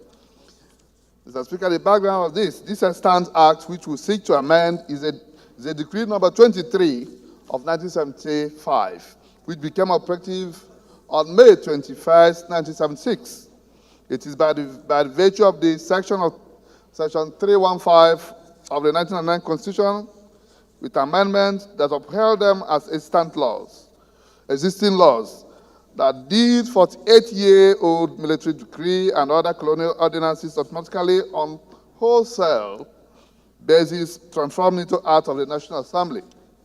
Mr. Speaker, we currently operate a presidential constitution that is anchored on the universal democratic principle of separation of power and allied principles of checks and balances, as well as rule of law, which empower the judiciary to advocate and resolve trade disputes and others. The bill, Mr. Speaker, which consists of 5 clauses, aims to provide remedies for acts intended to cause economic disruption in essential services, grants special authority to refer disputes to an industrial arbitration panel for resolution, and suspend Section 41 and 42 of the Trade Disputes Act while this act is in force. The primary objective and purpose of this bill is to repeal and pronounce provisions of the extant law that is inconsistent with the provisions of the 1999 Constitution and uphold the entrenched powers of the Industrial Arbitration Panel established under Section 9 of the Trade Disputes Act 2004. In conclusion, the bill appreciates the utmost importance of essential services as an integral component of our public administration that covers the entire tiers of the government. Therefore, it becomes an issue of utmost and urgent national importance to all of us to repeal the inconsistent provision of the Act, of the Extant Act, and enact same in tandem with our democratic realities and rule of law. This bill is simple, direct, and unambiguous, without any financial implications. I hereby thank and urge you, my fellow colleagues, to support its second reading. I so move, Mr. Speaker. Thank you.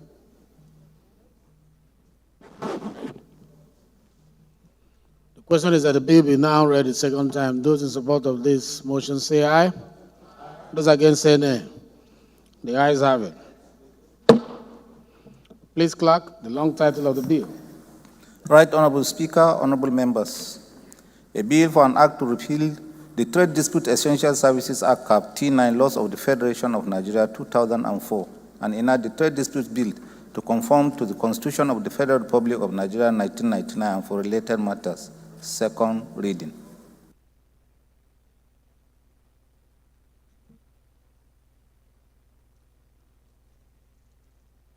This bill is referred to Committee on Labor, Employment and Productivity.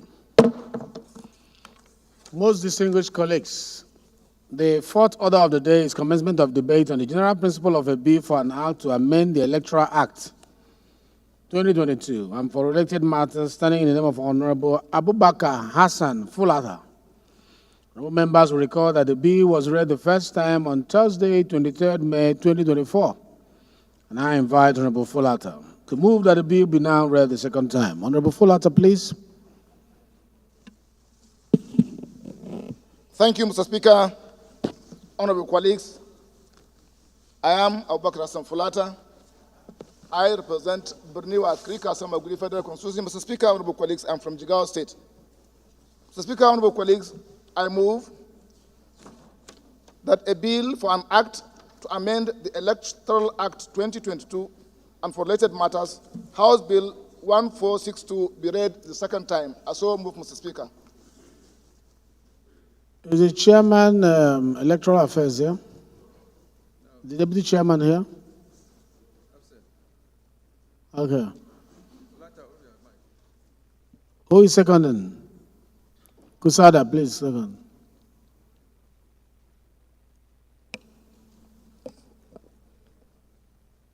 Mr. Speaker, distinguished honorable colleagues, I am Abubakar Yahya Kusada. I represent Kenkia Kusada in Federal Constituency. Mr. Speaker, I'm from Kaduna State. I rise this afternoon to second the motion moved by Honorable Abubakar Hassan Fulata. I so second. Thank you very much. Okay, those in support of this motion say aye. Those against say nay. The ayes have it. Please, you may lead your debate. But make Thank it brief. you, Mr. Speaker, honorable colleagues. This bill seeks to amend sections 51, subsection 2, and the deletion of section 51, subsection 3, subsection 4, and section 84, subsection 8. Section 51 of the Act is amended by deleting the existing subsection 2 and inserting a new section 2 after subsection 1 as follows. Where the number of votes cast at an election in any polling unit exceeds the number of accredited voters in that polling unit, the presiding officer shall deduct the number of excess votes across all political parties in that polling unit, and the presiding officer shall be prosecuted in accordance with the provisions of Section 145 of this Act, and if found guilty, shall be sentenced to a period of 6 months imprisonment or a fine of 2 million, or both. Mr. Speaker, honorable colleagues, if above amendment is accepted, then there will be no basis for Section 51, subsection 3, and 51(4), and therefore should be completely deleted from the Act. As it stands, the provisions of Section 51, subsection 2, 3, and 4 seems to deliberately target legitimate winners of elections instead of criminally minded individuals who connive with custodians of electoral materials to cancel votes. Even if it is presumed that the individual who added the votes are not known, certainly the winner of the election in that particular unit or his agents cannot be party to a deliberate act that would invalidate their votes. So, Speaker, honorable colleagues, most of the times, candidates target strongholds of their opponents, leveraging on the provision of this section to add 1 or 2 votes or more to discredit the outcomes of the elections in those polling units, to create advantage for the losers, thus deducting 1 or 2 votes from the votes of all candidates across the political parties will not dramatically change the outcome of those electoral contests. Equally important, Mr. Speaker, is the need to punish the presiding officers who allow themselves to be used to perpetrate fraud and injustice. As custodians of electoral materials, this clause is needed for the purpose of deterrence. Mr. Speaker, honorable colleagues, Section 84 of the Principal Act is amended by deleting the existing subsection 8 and inserting a new section 8 after subsection 7 as follows. A political party that adopts the system of indirect primaries for the choice of its candidates shall clearly outline in its constitution and rules the procedure for the democratic election of delegates to vote at the convention, congress, or meeting, in addition to statutory delegates already prescribed in the constitution of the political party. Unquote.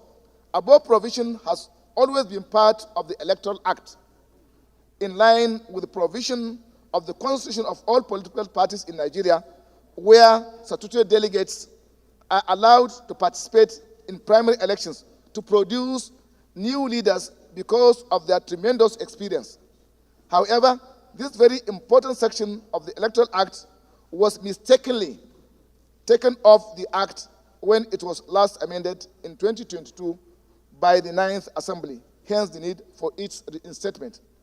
Mr. Speaker, honorable colleagues, I urge you to support this amendment. I thank you very much.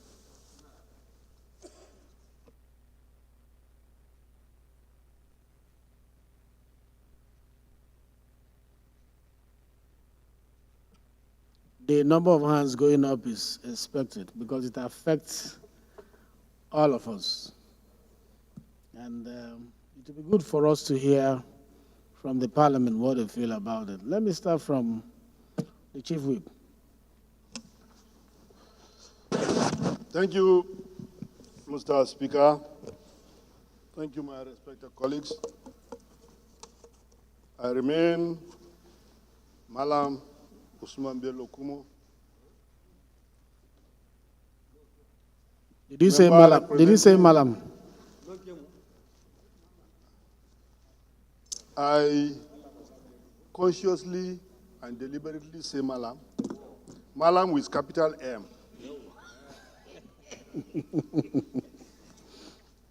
Member representing Akko Federal Constituency, I'm from Gombe State. Mr. Speaker, as students of politics, this one bill that needs the support of all of us. Reason being that where we are unable to get the foundation, we may probably not get it correct. Putting our electoral laws in the proper perspective to be in tandem with the global practice is what may likely save this country and put us on the right track. In the 9th Assembly, when we are amending the Electoral Act, like he rightly mentioned, we mistakenly overlook and delete the provisions that technically take of all of us out of participation in the primaries as statutory delegates. I think if this bill is supported by all of us, God's willing will enhance and strengthen the electoral process, which by the way, when we have the electoral process correct, it will give birth to a democratically elected government that will be more focused, because the basis and the foundation of that particular government is very, very fortified. I plead with our colleagues to please support this bill, as it is a God-fearing bill. Thank you. Thank you very much, Chief Whip. Let me hear from the Right Honorable Idris Ahmed Wassim. Mr. Speaker, respected colleagues, my name is Ahmed Idris. I represent Wasai, Federal Constituency of Plateau State. Mr. Speaker, respected colleagues, I want to appreciate you and appreciate my brother, Omar Flata, for bringing this amendment. And to urge my respected colleagues to support this amendment and passing with the speed of light, because it will strengthen our democratic processes and procedure. Mr. Speaker, respected colleagues, I think this is very apt. And I was just sharing with my brother, Honorable Faleke and Babajime, brothers and Babajime Benson, how I escaped the antics of my opposition. This particular provision is not only harmful, but it can be used by many in terms of those who are political enemies. Until today, even not for this moment that I'm revealing, they don't know, because they have planned mischief against me using the independent electoral members who are working in tandem with them to now have additional votes into my own ballot boxes. But through the guidance of God, I said through the guidance of God, all my strong areas and strongholds, I made sure about 15 to 20 persons go for accreditation without voting. So they are concerned after the declaration, how did we escape this particular Electoral Act provision? And I want to believe that we have to do the cure. And Mr. Speaker, respectfully, not only on that one, the procedure, what really happened, I think out of mischief, some people excluded us. But the Electoral Act at that time did not exclude National Assembly members, but they termed it as unambiguous. And that's why, and that's why we need now to cure this one so that it will be explicitly clear as to procedure and on conducting primaries. I think nowhere in this world you will have National Assembly members out of the delegation of their own party. It's never done anywhere in any democratic dispensation. And that's why I support and I urge our colleagues to support. We still need to go further, sir.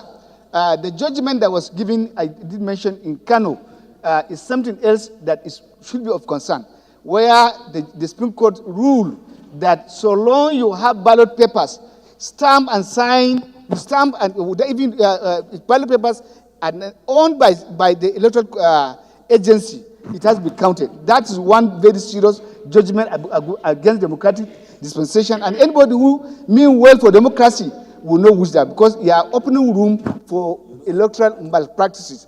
Thank you very much, Honorable Talata. We'll go again, we'll work in progress. And I want to urge my colleague to support this amendment and pass it, like I did mention, in the language of my brother, Honorable Minority Leader, with speed of light. Thank you very much, sir. Thank you. Honorable Salam Bamidele.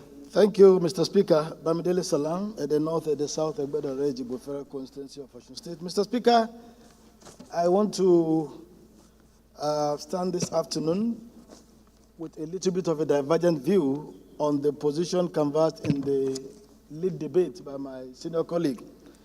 While agreeing with the mischief that he intends to cure with this bill, that is preventing a case where people deliberately orchestrate overvoting in order to put fellow contestants at a disadvantage. Mr. Speaker, I'm worried at the provision or the proposition of asking or making a provision that the presiding officer be made to face criminal liability for cases of overvoting. And I'm saying this, Mr. Speaker, because it is not in all instances that overvoting as a result of the collusion of the presiding officer, and I stand to be corrected. I've had cases where at the period of accreditation, because of the malfunctioning of the accreditation machine, cases of overvoting results as a result of that, occur as a result of that. Mr. Speaker, if you look at the section which my senior colleague proposed, it gives the presiding officer the power to cure the problem in one instance, to say that he could go ahead and deduct the numbers of votes cast above accreditation from across all political parties. At the same time, prescribing that the presiding officer should be criminally liable for that same act.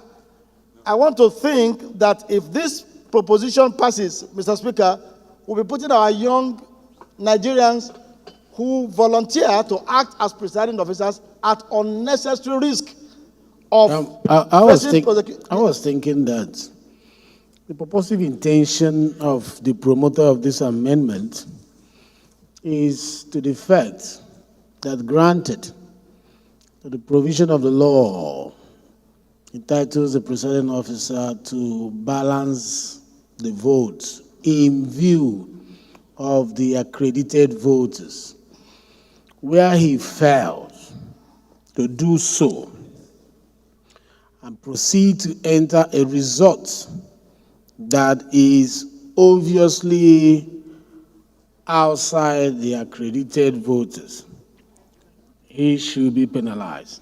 I think that is the purposive intention of the promoter of this amendment, unless you saw it differently. Mr. Speaker, I see it differently because we have to interpret it strictly in accordance with the words used. The proposition, Mr. Speaker, is that he shall deduct the number of votes, of excess votes across all political parties in that political union, and the presiding officer shall be prosecuted. In other words, why don't we remove the conjunctive and replace it with or? Well, Mr. Speaker, I think this is the level where we discuss the general principles of the bill, if I'm properly guided.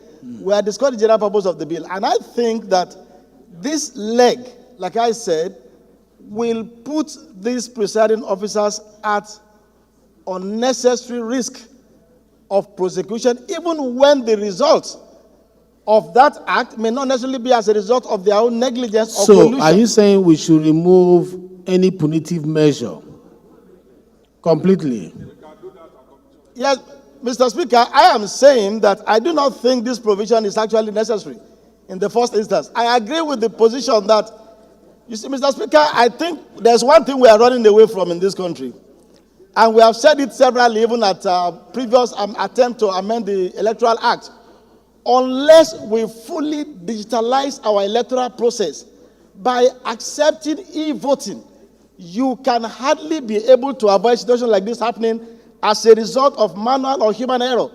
And as long as those processes are still as crude as they are, I think it will be very wrong for us to seek to criminalize somebody unless there is an indication that that is as a result of the person's negligence or collusion with certain elements to occasion the overvoting.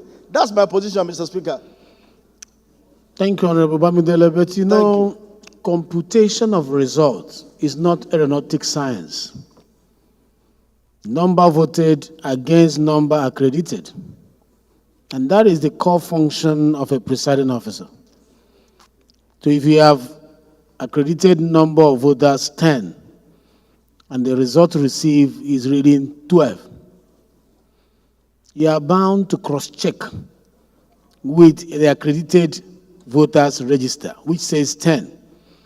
And if 12 is coming in, you question, you query the extra 2.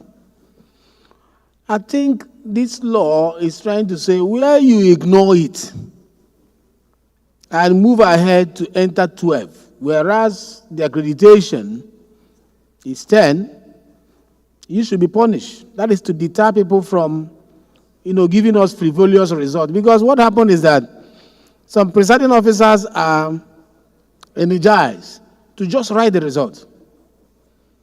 Just write it, whether or not it is in conformity with the voters register and the accredited voter. Just write it. We'll defend it later on. Just amount it.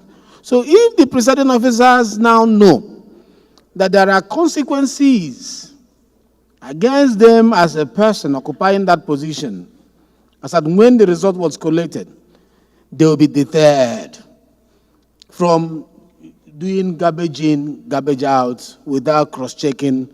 But I want more people to look into this, and then Minority Leader, you want to say something?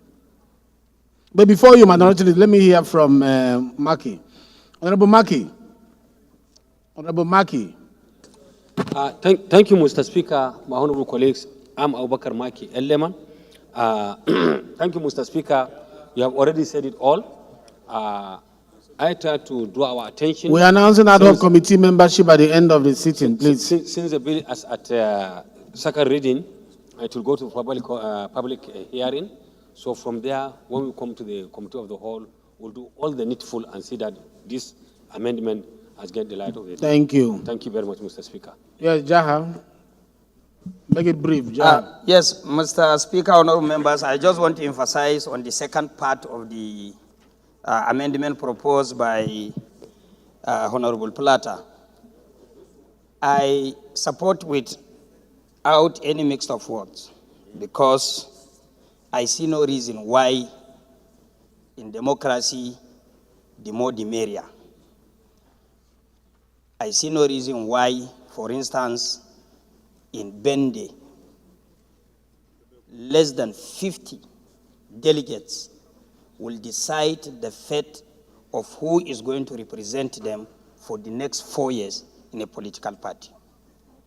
Especially in some even political parties, it's only 3 delegates per ward In other words, a constituency with 10 electoral wards have 30 delegates to decide the fate of more than 200 or 300,000 people in that political party. So the issue of defining clearly those that can participate in the process of selecting or electing or picking a candidate for a political party is very, very critical to involve statutory delegates, particularly sitting members of the National Assembly and sitting members of the State Houses of Assembly, former members of State Assembly and former members of National Assembly. At least let them participate.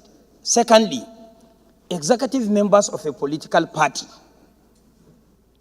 should equally participate so that there will be democratically elected candidate for a political party.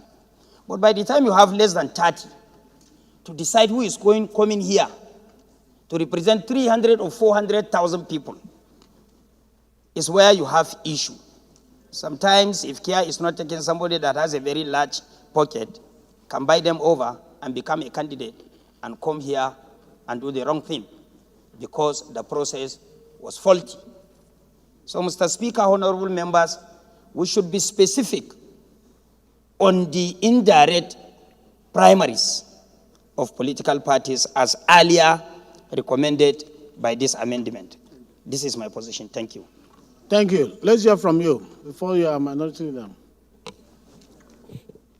Mr. Speaker, my honorable colleagues, my name is Honorable Ozokwe Peter Efani. I represent the good people of Nnewi North, Nnewi South, and the Okusigo constituency. I rise this afternoon to talk on this amendment and in support of it. Have we thought that accreditation and voting, they go simultaneously? How can a presiding officer, after accreditation, give you ballot paper, and at the end of the day, you have more result than what was voted for? Is it real? No. You are not doing accreditation and come back to vote. As you have been doing the accreditation, you are giving ballot paper to go and vote. So why must the result be different from what you are having physically? You consult a machine and see why the disparity in figures, and you correct it there in the presence of all political parties. There will be agreement. You feed in the result and announce it there. So I don't see why this amendment will not fly. Let us leave the amendment to fly. At least when we are working, we see what we are working for. Okay. Thank you very much. Finally, minority leader, please. Thank you, Mr. Speaker, my dear colleagues. I stand to commend the mover of this bill for an amendment, very, very fundamental and crucial. And I support the amendment. However, because we are discussing the general principles of the bill, we need to present to those who will be working on it areas to look at, one of which Bamidele has just pointed out. We believe that by the time it comes back, they will cross the T's and dot the I's, and then perhaps at the committee of the whole. But I want to take us on a mathematical excursion. So I will urge my colleagues to please take their paper and biro and follow this argument so that we'll look deeper into this. And then when we are coming out, we'll come out with a minority leader say you should take your paper and biro, that we are doing a mathematical excursion. Yes, sir. Chairman works, we are on a mathematical excursion. So we are doing it with our pen and paper. At the end of the day, we'll come out with something that will not lead us we into are doing problem. mathematical excursion with pen and paper. Yes, sir. Let me take an example of a practical election, and you have YV as one of the candidates, Professor Julius as one of the candidates, Kumo as another candidate, different political parties, but candidates, Jaha and our brother Maki, 5 of them contesting. So I take them 1, 2, 3, 4, 5. And the first candidate scored 25. So I urge that you take 25 down because you're going to do subtraction. And the second candidate scored 22. Third candidate scored 18 votes. Fourth, 10. And the fifth, 5 votes. Now, the third candidate, who is Kumo, did overvoting or sponsored overvoting by 20 votes. What is the accredited number of voters? Why are you limiting it to Chief Whip? No. Why are you calling Kumo? Even though he says he's a malam, you are still indicting him. Vote again now. You know what malam means? This is a righteous man. Why are you imputing to him that he's doing overvoting? He's sponsored overvoting. Well, it's just an example. It's not you. It's not you in person. Thank you, sir. Take that the third candidate now sponsored overvoting by 20 votes, with an accredited figure of 78 in all, if you take their first initial real figures.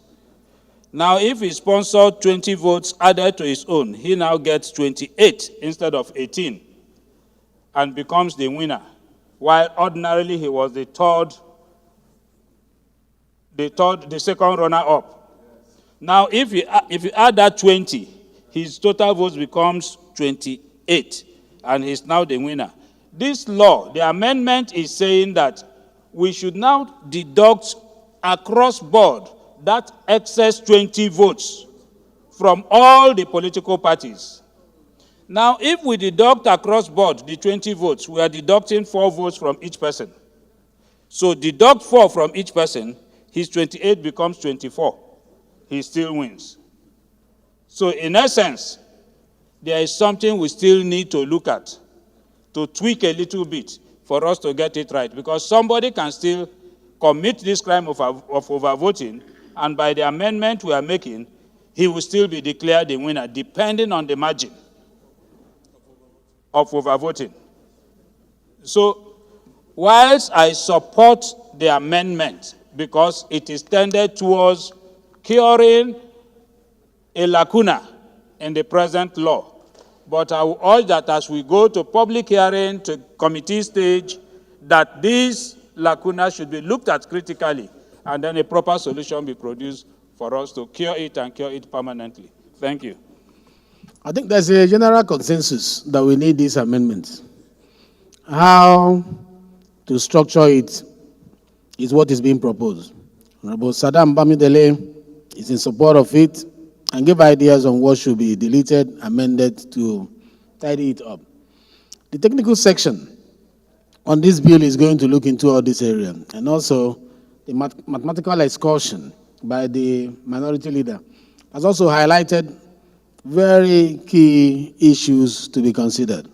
I am sure that when this bill is allowed to migrate to the next level, some of these crossing of T's and dotting of I's will not be a challenge, since the parliament is in support that this bill should progress. So I ask the question, those in support of this motion say aye.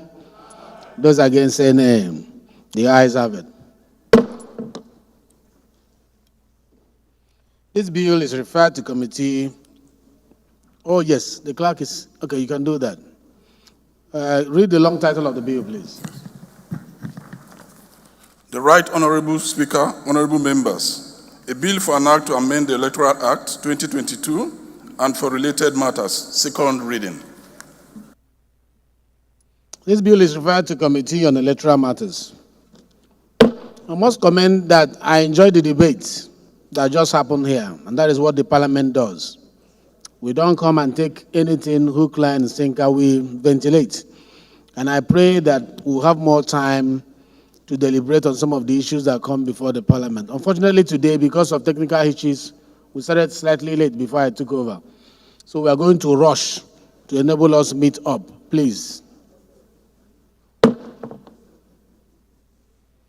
Honorable colleagues, the fifth order of the day is commencement of debate on the general principle of the bill for an act to amend the National Tobacco Control Act to cure certain defects in the act, ensure its effective implementation in Nigeria, and address the lacuna that may be easily exploited by the tobacco industry in Nigeria, and impose stiffer penalties for smoking of tobacco in public places and for related matters. This is standing in the name of Honorable Pascal Abodike, Honorable Mansour Manu Soro, Honorable Usman Zana, and Honorable Aliu Garu.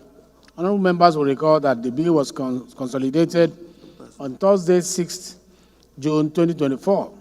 And I invite Honorable Soro to move that the bill be now read the second time. Is he in the House? Mr. Speaker. Yes, Deputy Chairman. Mr. Speaker, distinguished colleagues, I am Honorable Bello Isa Ambarura. I'm representing Gwaraba Ilela from Sokoto State. Mr. Speaker, I rise up to seek the League of the House to step down this motion as the mover or the movers are not in the chamber. Thank you, Mr. Speaker. This bill is stepped down by the leave of the House. The sixth order of the day is commencement of debate on the general principle of a bill for an act to amend the Federal College of Education Act, F8, Laws of the Federation of Nigeria, 2004, to provide for establishment of Federal College of Education, Ijesha, Lagos State, and for related matters, standing in the name of Honorable Lanre Okunlola. Honorable members will recall that the bill was read the first time on Thursday, 27 July 2023. And I invite Honorable Okunlola to move that the bill be now read the second time. Thank you, Mr. Speaker. Honorable colleagues, my name is Architect Lanre Okunlola.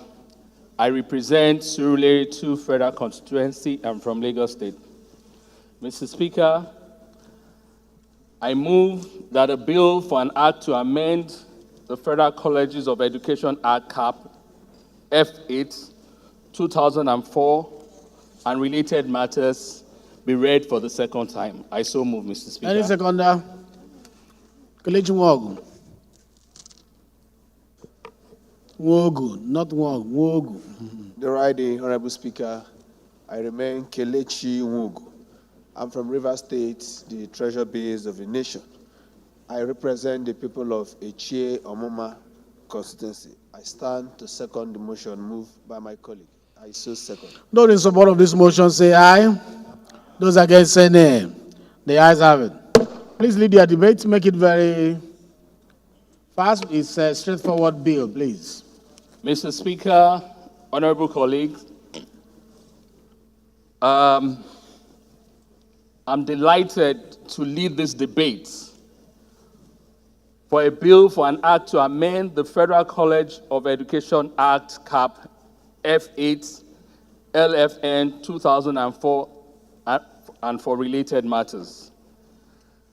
Mr. Speaker, the background of this is that the importance of education for our national progress and development is undeniable.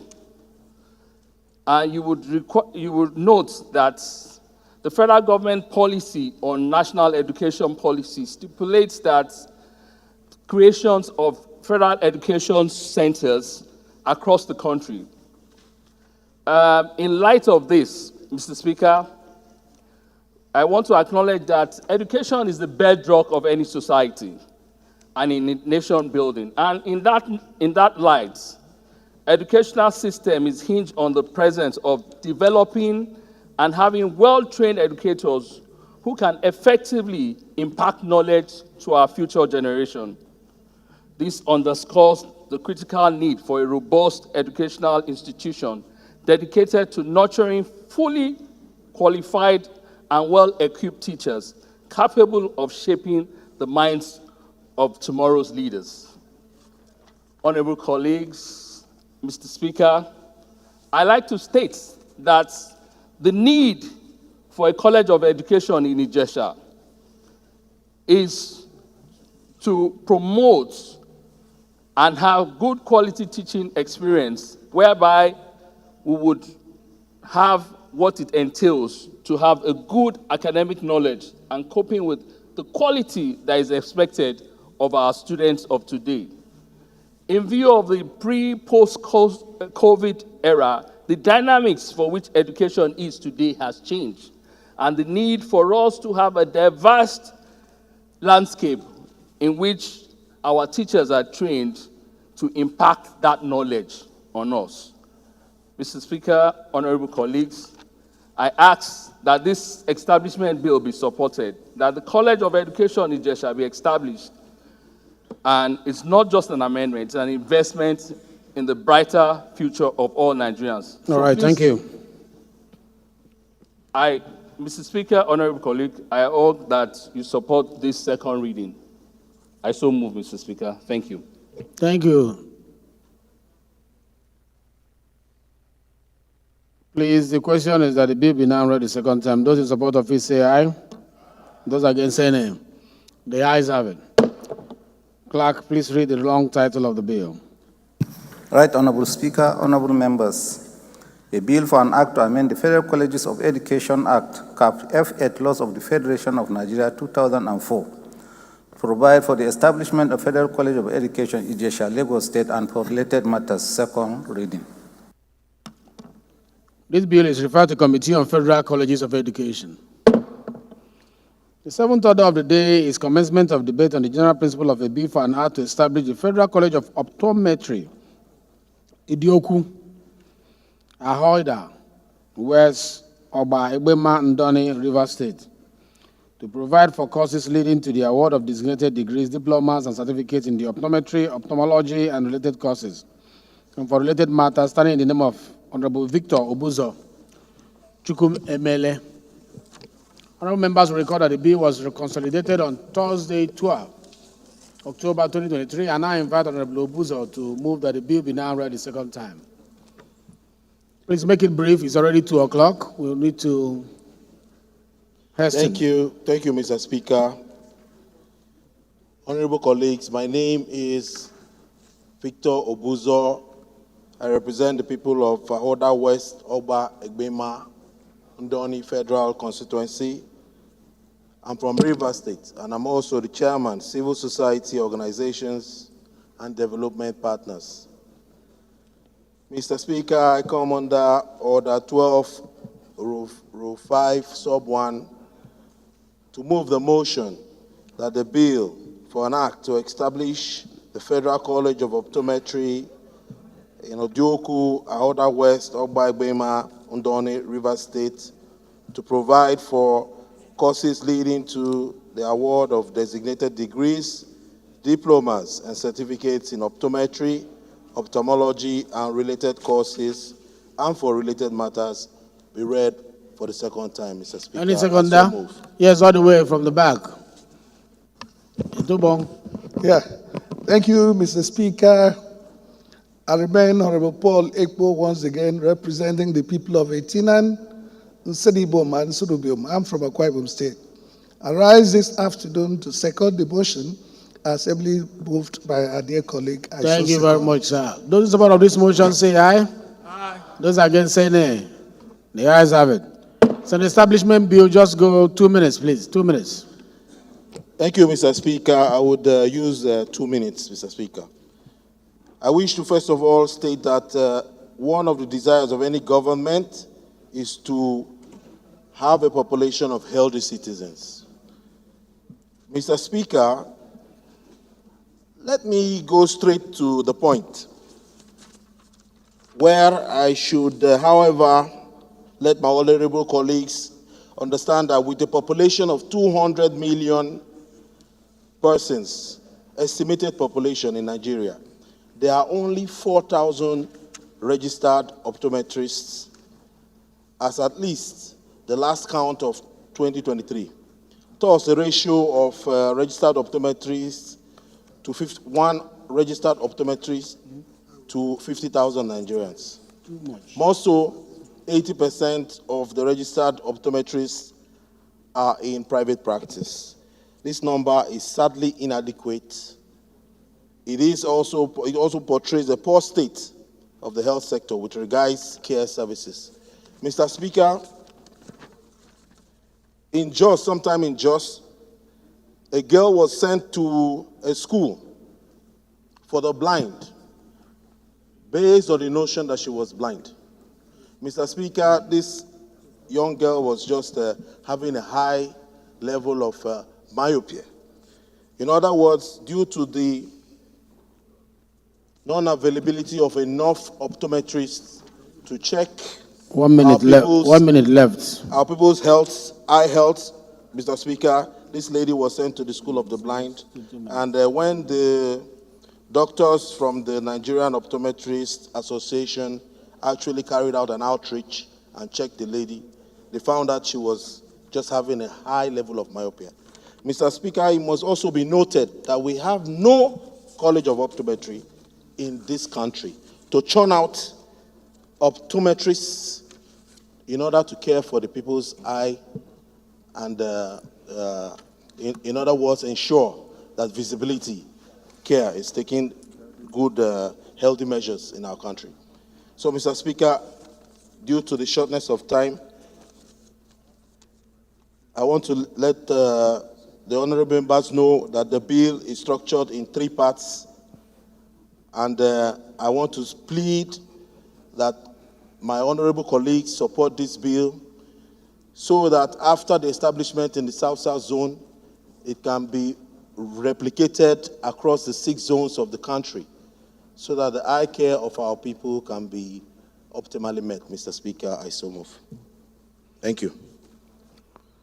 Thank you. He has given assignment to those who are going to work on the technical committee. If this thing goes through, that this bill should be restructured to be implemented in the 6 geopolitical zones of the country. College of Optometry, right? Yeah, optometry for all the 6 geopolitical zones. So that's an assignment. The question is that this bill be read the second time. Those in support of it say aye. Those against say nay. The ayes have it. This bill is referred to Committee on Health Institutions. Oh, clerk, please read.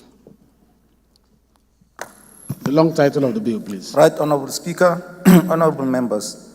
A bill for an act to establish the Federal College of Optometry, Odioku, Ahoda West, Ogba Egbema, Ndoni, Rivers State, provide for courses leading to the award of distinguished degrees, diplomas, and certificates in optometry, ophthalmology, and related courses, and for related matters. Second reading.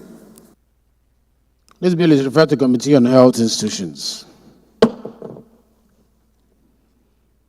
The 8th order of the day is a motion on the need to provide training and support for women in politics, standing in the name of Honorable Blessing Chigeru Amade. Honorable Amade is invited to move the motion. Please make it as brief as possible. I'm giving people who will be speaking from now 3 minutes because we are past 2 o'clock. Honorable Blessing, are you in the house? Yes, sir. Please. Good afternoon, Mr. Speaker, my distinguished colleagues. I am Blessing Chigeru Amade, representing the good people of Port Harcourt Federal Constituency 2, an equal woman from Rivers State. I hereby rise to move a motion on the need to provide training and support for women in politics. The House knows that there are a few women in political and leadership positions in Nigeria, with women holding less than 8% of seats in both national and state assemblies. Aware that societal factors such as cultural or religious norms, marriage, indigenship, etc., impede women participation and representation in politics. The full and equitable participation of women in public life is essential to building and sustaining strong and vibrant democracies. Also aware that education is no longer the ability to read, write, and calculate, but the ability to have problem-solving and critical thinking skills necessary to bring about any changes needed. Worried that despite progress in recent years, women remain significantly underrepresented in political and leadership positions globally, and Nigeria in particular. Also worried that in Nigeria, women don't have equal opportunity and support to serve as political leaders, elected representatives, which is vital to Nigeria's democracy. Cognizant that to bring about any change in this disparity, it will require proactive measures to equip women with leadership skills, resources, and support needed to navigate the political landscape and effectively participate in decision-making processes. The House resolves to A, mandate the committees on women in Parliament and Women Affairs to liaise with the Ministry of Women Affairs and other relevant agencies to, as a matter of public importance, constantly organize trainings, conferences, seminars for women interested in running for political office, especially women in rural areas. The understanding that politics starts from the grassroots. Number 2, to mandate the Ministry of Women Affairs to designate a department with adequate budgetary provisions to help groom, train, and support women in politics and encourage the inclusion of the role of women in political leadership in our secondary school curriculum. To mandate the Committee on Legislative Compliance to monitor and ensure compliance. I so move.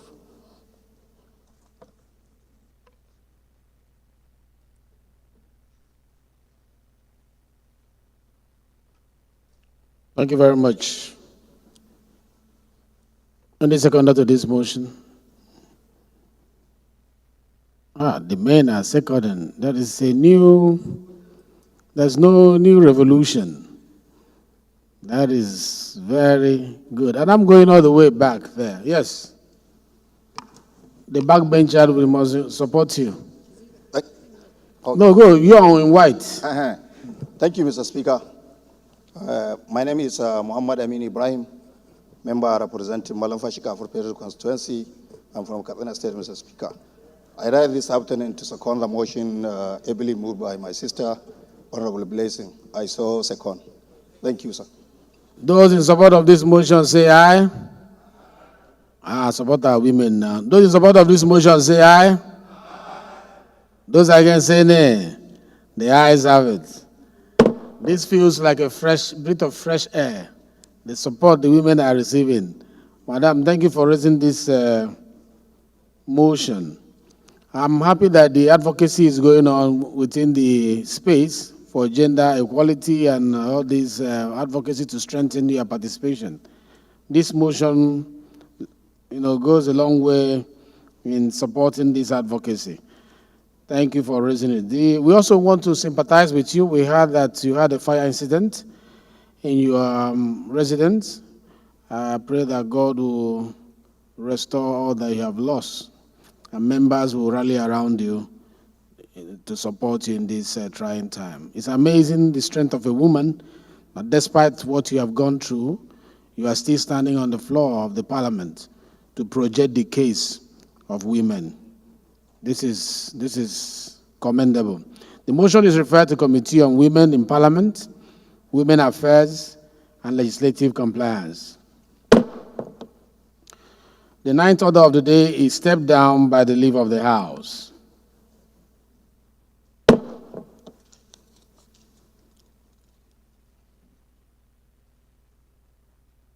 No. This is not step down. Hindaro is here. Hindaro, you're here. Yes, please. Lead your motion, please. The ninth order of the day is the need to provide palliative to the victims of Rainstorm disaster in Akoko North. Thank you, Mr. Speaker. Honorable colleagues, my name is Ifeoluwa Babajide Indero. As a disaster motion, we just want you the title and the prayers, please. Ifeoluwa Babajide Indero, member representing Akoko Northeast, Akoko Northwest Federal Constituency. I'm from Ondo State. Mr. Speaker, the House notes that Akoko Northeast Northwest Federal Constituency of Ondo State borders Kogi and Ekiti states in north central and southwest geopolitical zones of Nigeria. The House is informed that on 2nd April 2024, a very heavy rainstorm swept through many communities across the entire constituency, causing significant damage and disruption to the affected areas. The House is worried that over 60,000 constituents were displaced in Ogbagi Akoko, Yin Akoko, Oke Agbe Akoko, Ugbe Akoko, Ikare Akoko, causing widespread destruction and damage to homes, businesses, and public offices. The house is disturbed that the storm destroyed buildings while others had their roofs blown off, disrupting essential services like electricity and water supply, resulting in deplorable living conditions in affected communities. The House hereby resolves to 1. Urge the National Emergency Management Agency to immediately send relief materials to the affected communities. 2. Also urge Niger Delta Development Commission and Federal Ministry of Humanitarian Affairs and Poverty Alleviation to provide palliative to the affected communities both on short, medium, and long-term basis. 3. House also mandates the Committee on Emergency and Disaster Preparedness to ensure that the National Emergency Management Agency, Federal Road Maintenance Agency distribute food and non-food materials to affected communities. Lastly, Mr. Speaker, the House also mandates the Committee on Poverty Alleviation to ensure compliance and report within 4 weeks for further legislative action. I so move, Mr. Speaker. Any seconder to this?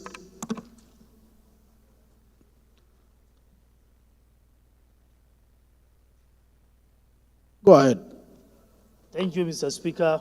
My name remains Honorable Jafaru Yakubu. I represent the good people of Bali, Gasol, Federal Constituency from Taraba State. I stand to support this motion, ably moved by Honorable Ehendero. I hereby support. Those in support of this motion say aye. Those against say nay. The ayes have it. This motion is referred to the Committee on Emergency and Disaster Preparedness and as well as Poverty Alleviation, not leaving out NDDC. The 10th order of the day is a motion on breaches and encroachment in the supervisory function of the National Lottery Regulatory Commission by Federal Ministry of Finance, standing in the name of Honorable Olamiju Wonla Alao Akala. Honorable Alao Akala is invited to move the motion. Thank you, Mr. Speaker.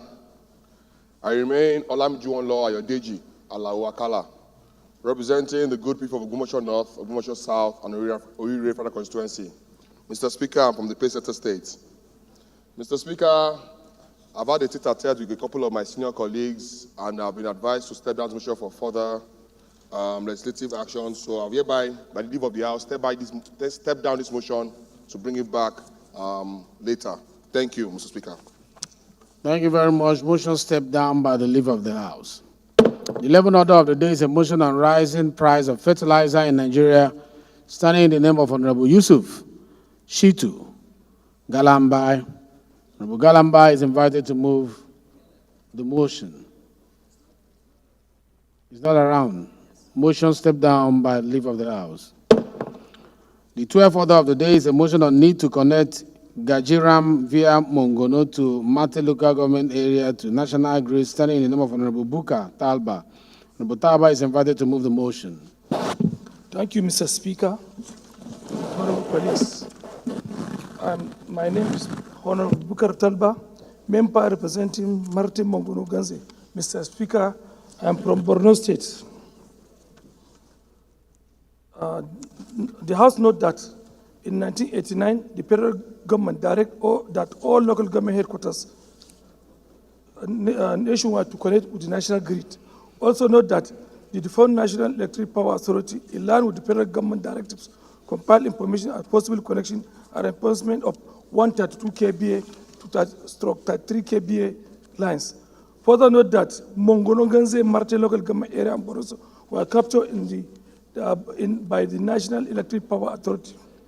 Aware that Mongono local government was created in 1976, while Marte and Ganze were created in 1992. But the three local government areas are yet to connect with 132 and 33 kVA line, talk less of 330 transmission line. Also aware that most of the local government areas of the Federation created in 1992 has been connected to the national grid. Observe that no installation of 132 kVA 32 lines at Mongono, Ganze, Marte local government area have prevented the three local government from being connected to national grid. Those crippled the social economic development of the local government area and adjoining towns. Consider that if 132 and 33 kVA lines are connected to Mongono, Ganze, Marte local government area, the national grid adjoining area to Guzamala, Kuka, Abadam local government area will benefit immensely and enhance the economic status of the resident upon in local government area. Result that all the parent Ministry of Power and Transmission Company Nigeria and Nigeria Independent Power Project to connect Mongononganze Marte local government area to 132 and 33 kV lines, and the national grid should ensure availability and stability electricity in the area. 2, mandate the Committee of Power and Executive to comply to ensure compliance. Thank you. Thank you very much. Any seconder to this? Let me go this way, Doctor.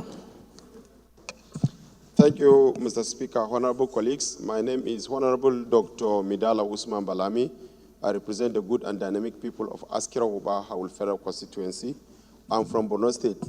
Mr. Speaker, I rise this afternoon to second this very important motion as moved by my father and also colleague, Honorable Engineer Talba.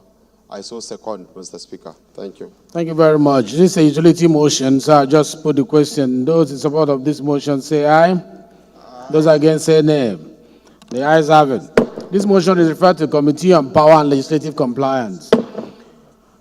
The 13th order of the day is consideration of report of the Committee on Communication on a bill for an act to authorize the issue from the Statutory Revenue Fund of the Nigerian Communication Commission the total sum of 549,674,311,000 naira only, out of which 115,059,947,000 naira only is for recurrent expenditure. 18,023,435,000 naira only is for capital expenditure. 66,781,032,000 naira only is for special projects, while the sum of 17 billion naira only is for transfer to Universal Service Provision Fund. 332,807,853,000 naira only is for transfer to federal government, and 2,044 naira only is surplus deficit transfer for the financial year ending 31st December 2024. Honorable members will recall that the report was laid on Wednesday, 15th May 2024. Honorable Peter Akpatasen will move for his consideration. Honorable Akpatasen, please.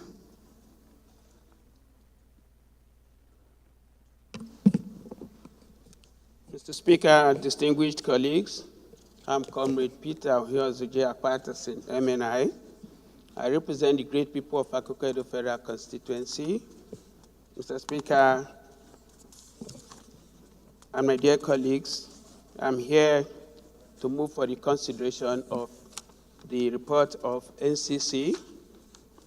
I so move, Mr. Speaker. Thank you. Any second now? Yes, all the way from the back. Yes. Thank you, Mr. Speaker. Ibrahim. Ibrahim Mohammed.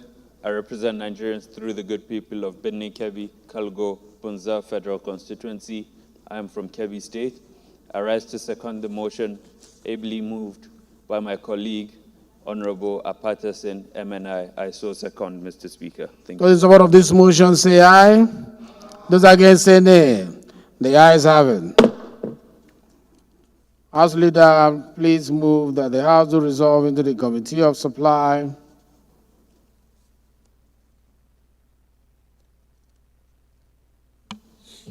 Mr. Speaker, Professor Julius C. Honvere, ON, DSSRS, rise to move that the House to resolve into Committee of Supply in order to consider the result as presented. Thank you. Minority Leader, please second. Mr. Speaker, my dear colleagues, I rise to second the motion that the House do move into Committee of Supply to consider monetary bill. I so second. Those in support of this motion say aye. Those against say nay. The ayes have it. Leader, because we want to consider, we want to handle both the Committee of Supply and Committee of the Whole at the same time to save time. Kindly move also that the House do resolve into the Committee of the Whole at the same Mr. time. Speaker, I rise to Please, move you will that the suspend the rule to do that. suspend relevant rules to enable us move to Committee of the Whole to consider the reports as listed in the other paper. I so move. Minority Leader, please. Mr. Speaker, I rise to second the motion as moved by the House Leader. I so second. Those in support of this motion say aye. Those against say nay. The ayes have it. The House hereby resolved into the Committee of Supply as well as Committee of the Whole, having waived the relevant rules.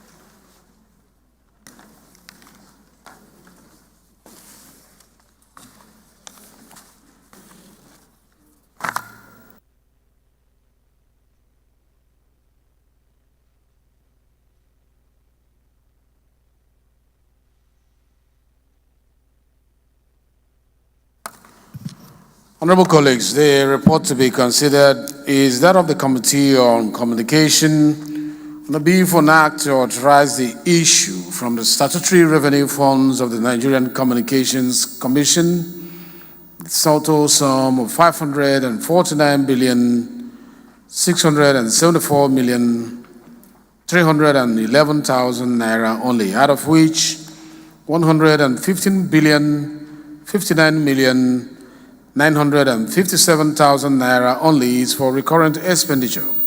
18,023,435,000 naira only for capital expenditure.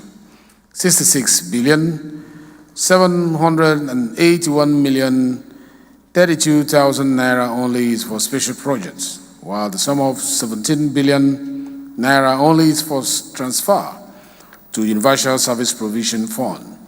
332,807,853,000 naira only is for transfer to federal government, and 2,044 naira only is surplus deficit transfer for the financial year ending 31st December 2024. Honorable Patterson will give the synopsis of the report. I'm giving you only 1 minute because the fact speaks for itself. Honorable Patterson, please. Thank you. Thank you, Mr. Chair, my dear colleagues. The total expenditure of the Commission, as stated earlier, is 549.6 billion, consisting of total of expenditure of 115 billion and capital expenditure of 18 billion. Patterson, adopt according to the paper. Sorry? Just adopt according to the paper. Let's move on. Okay. My synopsis is according to. The committee approved the proposal and we therefore came up with a prayer that the House do approve the recommendations as stated. Thank you very much. Thank you.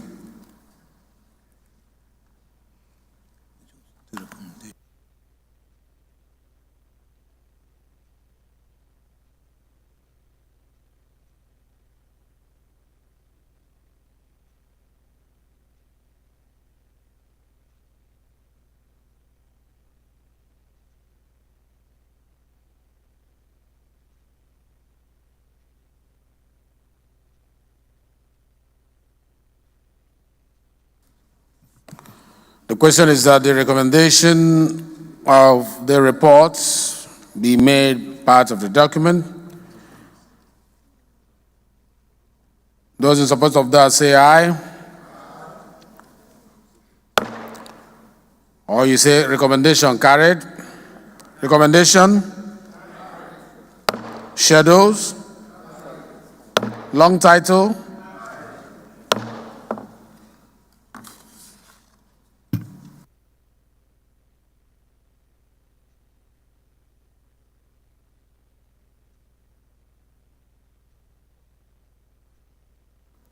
Most distinguished colleagues, the 14th order of the day is consideration of 5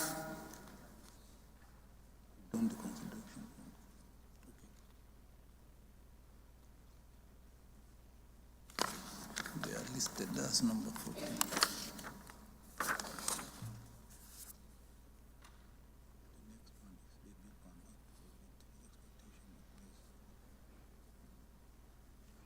consideration of 5 reports that is standing in the name of the leader. Leader, please give us the synopsis of this report. Mr. Speaker. We're handling supply and the whole at the same time. That was why we waive our rule. Clerk at table. Professor Julius Ihonvere, Owan Federal Constituency. Clerk at table, take note. We waive our rule to do supply and whole at the same time. So when we go up there, we'll do reports on supply and also the whole. So you don't get confused. Want to thank. Carried. It's to save us time. Essentially, to strengthen the regulations, penalties for exporting maize beyond a certain level quantity, anything minimum of 1 metric ton. Anything above that cannot be exported because the country is in their need of maize at this particular time. We can't even find guguru and ekpa to buy on the road anymore because it is not available. If you like, you can check it out tomorrow, go around the entire federal secretariat, you won't find it. So I think I urge my colleagues to support this. We need the maize here to feed people, to feed local industries so that we can move on. Thank you, Mr. Speaker, dear colleagues. Thank you very much. The question is that 4 clauses be made part of this bill. Clause 1 to 4? Clause 1 to 4?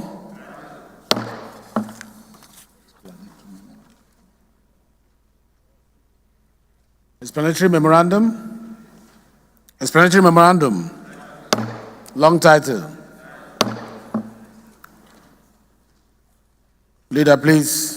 Synopsis of the second one. There's a bill for an act to give effect to the provisions of African Union Convention for the protection and assistance of internally displaced persons in Nigeria.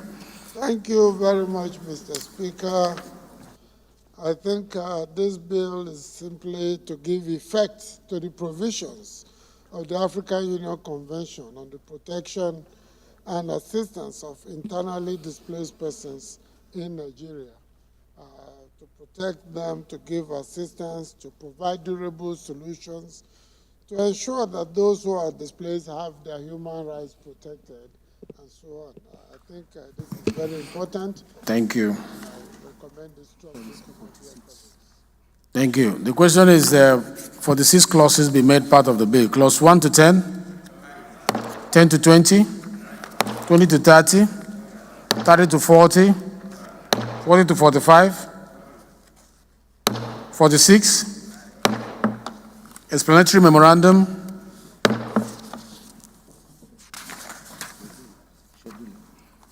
schedule, long title,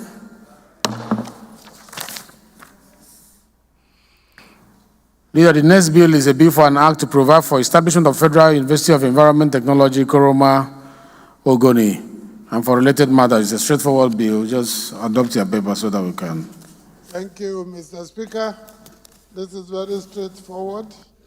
To produce people who would have studied environmental technology, environmental chemistry, and related disciplines as ecology, hydrochemistry, wastewater treatment, atmospheric chemistry, and environmental microbiology. These are technical areas that, if you look at other institutions, are very much neglected or don't exist.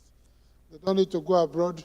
We're going to be providing this at the Federal University of Environment Technology, Koroma, in, I think this is in Rivers State.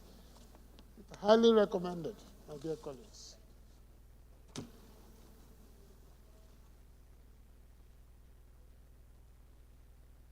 Honorable colleagues, the question is that 27 clauses be made part of the bill. Clause 1 to 10.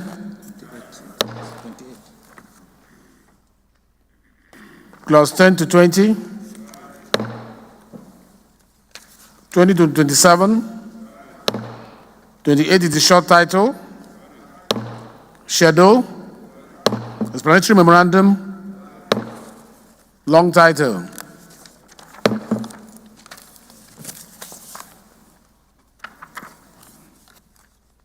Leader, the next is a bill for an act to establish the South-South Development Commission charged with the responsibility to receive and manage funds from the Federation account, allocation and other resources, donation, grants, aids for the integration, development, resolution of infrastructural deficits, militancy, communal crisis, as well as tackle ecological environmental problems and other related matters. Leader. Thank you very much, Mr. Speaker.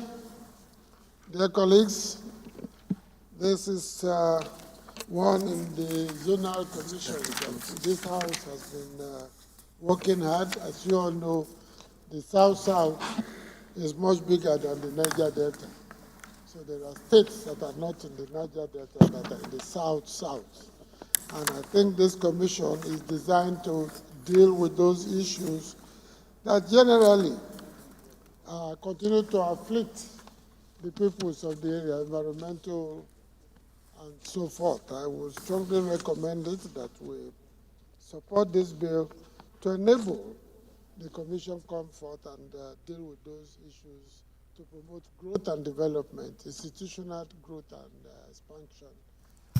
Thank you. The question is that other clauses be made part of the bill. 1 to 15, 15 to 30, schedule, long title, explanatory memorandum. Leader, in the same vein, a bill for an act to establish Northwest Development Commission charged with the responsibility, among other things, to receive and manage funds from allocation of Federation accounts and international donors for the settlement, rehabilitation, and reconstruction of roads, houses, and business premises destroyed by a multidimensional crisis, as well as tackling menace of poverty, literacy level, ecological problems, and any other related environmental or development challenges in the Northwest states, and for related matters. Leader. Thank you, Mr. Speaker. Dear colleagues, this is a commission that is long overdue. But I'm happy that it is coming up now. Better late than never. I think it is designed, as mentioned earlier in the previous contribution, to promote holistic and sustainable development for the people. Thank you very much. The question is that 27 clauses be made part of the bill, clause 1 to 20, 20 to 27, schedule, explanatory memorandum.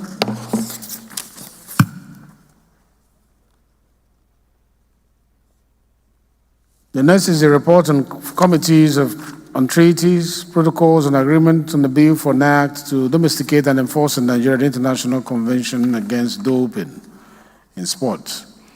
Establish a Nigerian Anti-Doping Center to implement Nigerians' obligation to the World's Anti-Doping Code, international standard, and related matters. Leader, make it brief. Thank you. I will be brief. And I think history will remember this House for passing this today. Because if we don't do it, or we didn't, if we had not done it, by tomorrow, Nigeria will be taking, so Nigeria is already in court. The proceedings will start, and our people will not be allowed to participate in the next Olympics.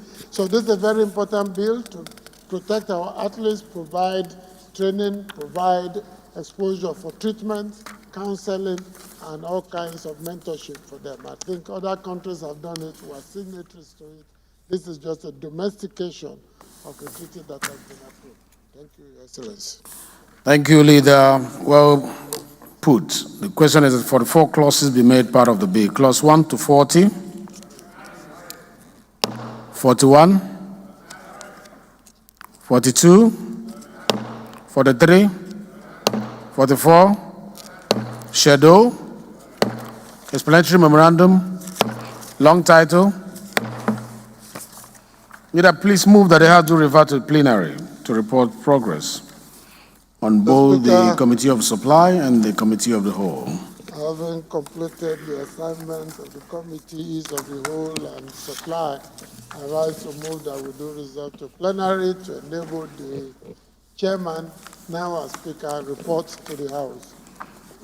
Please, the minority leader, you may second, please. Mr. Chairman, I rise to second the motion as moved by the House Leader. So second.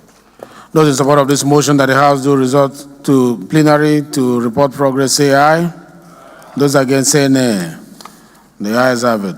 Honorable Patterson, sit down, please. It's your bill we are handling. Sit down.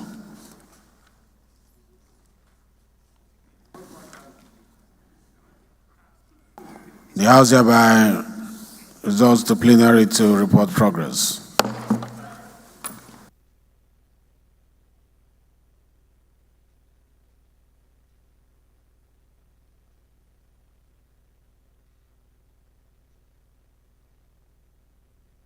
You can now move, Honorable Patterson.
Most distinguished colleagues, the House in Committee of Supply considered the reports of the Committee on Communication on the bill for an act to authorize the issue from the Statutory Revenue Fund of the Nigerian Communications Commission the sum of 549,674,311,000 naira only, out of which 115,059,947,000 naira only is for recurrent expenditure.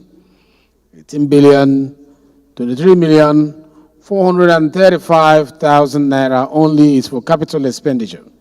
66,781,032,000 naira only is for special projects, while the sum of 17 billion naira only is for transfer to Universal Service Provision Fund.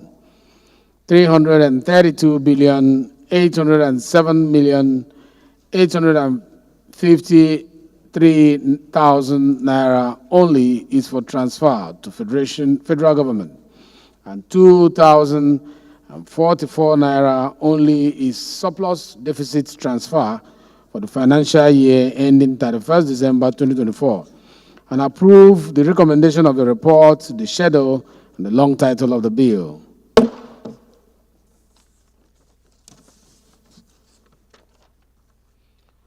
This is the Chairman's report that the House and Committee of the Whole considered the report on the bill for an act to prohibit the exportation of maize or its derivative in large commercial quantities out of Nigeria for related matters, and approve clauses 1 to 4, explanatory memorandum, and the long title of the bill.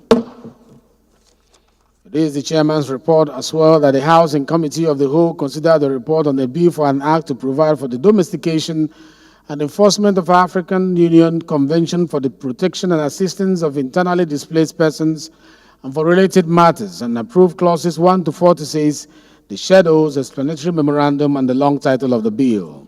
It is the Chairman's report that the House and Committee of the Whole considered a report on the bill for an act to provide for establishment of Federal University of Environment Technology, Koroma, Sa Benwa, Tai Ogoni, and for related matters, and approve clauses 1 to 28, the schedule, explanatory memorandum, and the long title of the bill.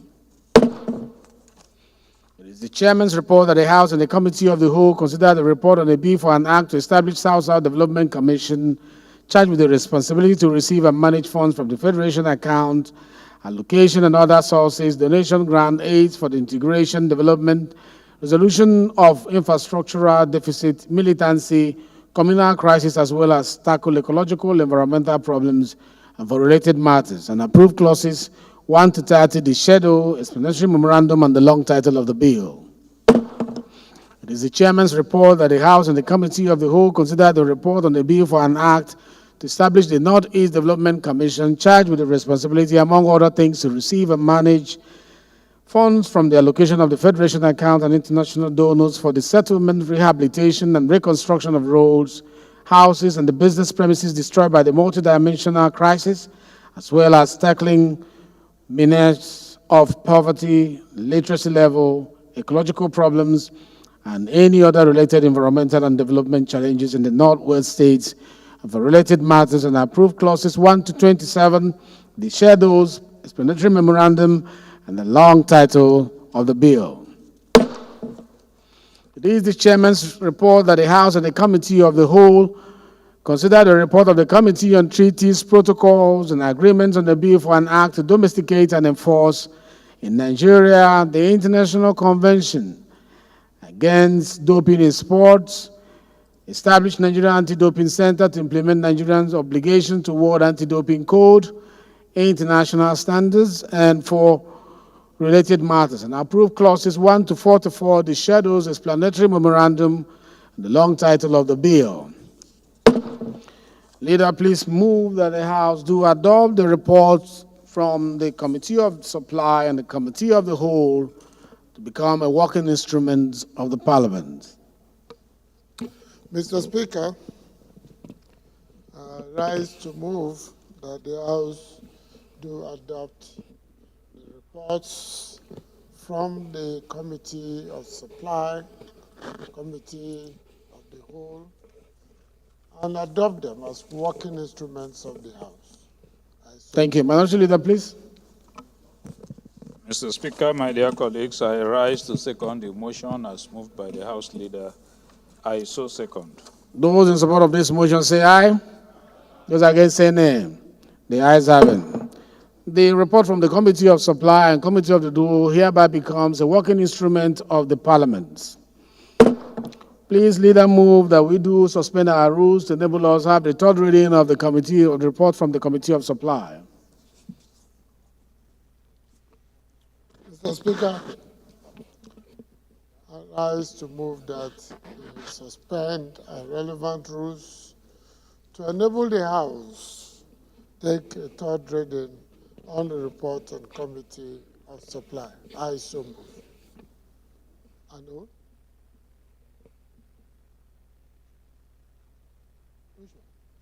Please, Minority Leader, please.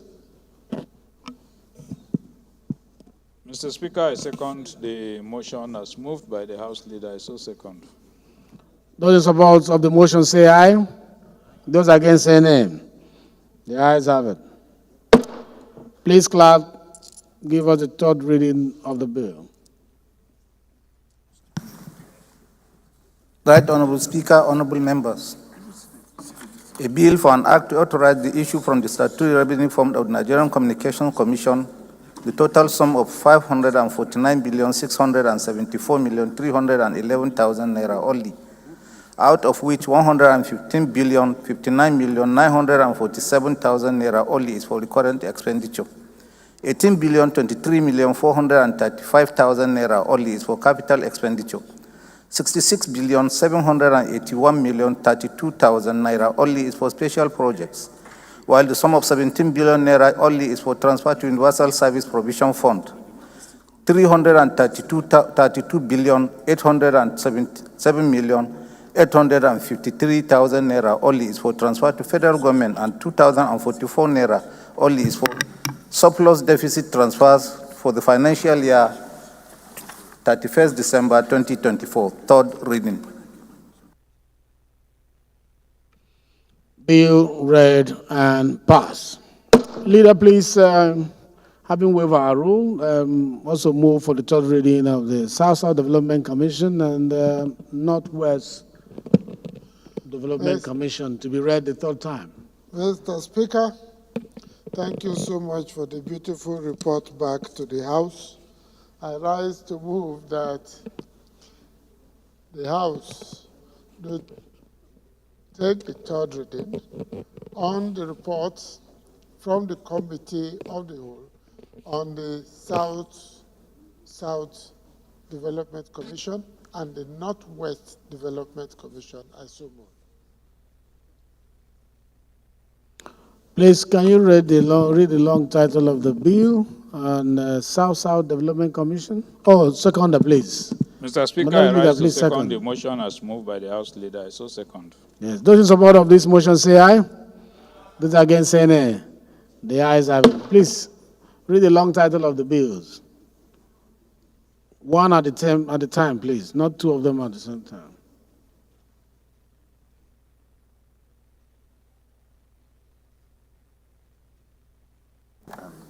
South Development Commission. Right Honorable Speaker, a bill for an act to establish South Development Commission charged with the responsibility to receive managed funds from the Federation account allocation and other sources, donations, grants, aids for the integration, development, resolution of infrastructural deficit, militancy, communal crisis, as well as tackle ecological, environmental problems and for related matters. Third reading. Bill read the third time and pass. Please read the long title of the bill on Northwest Development Commission.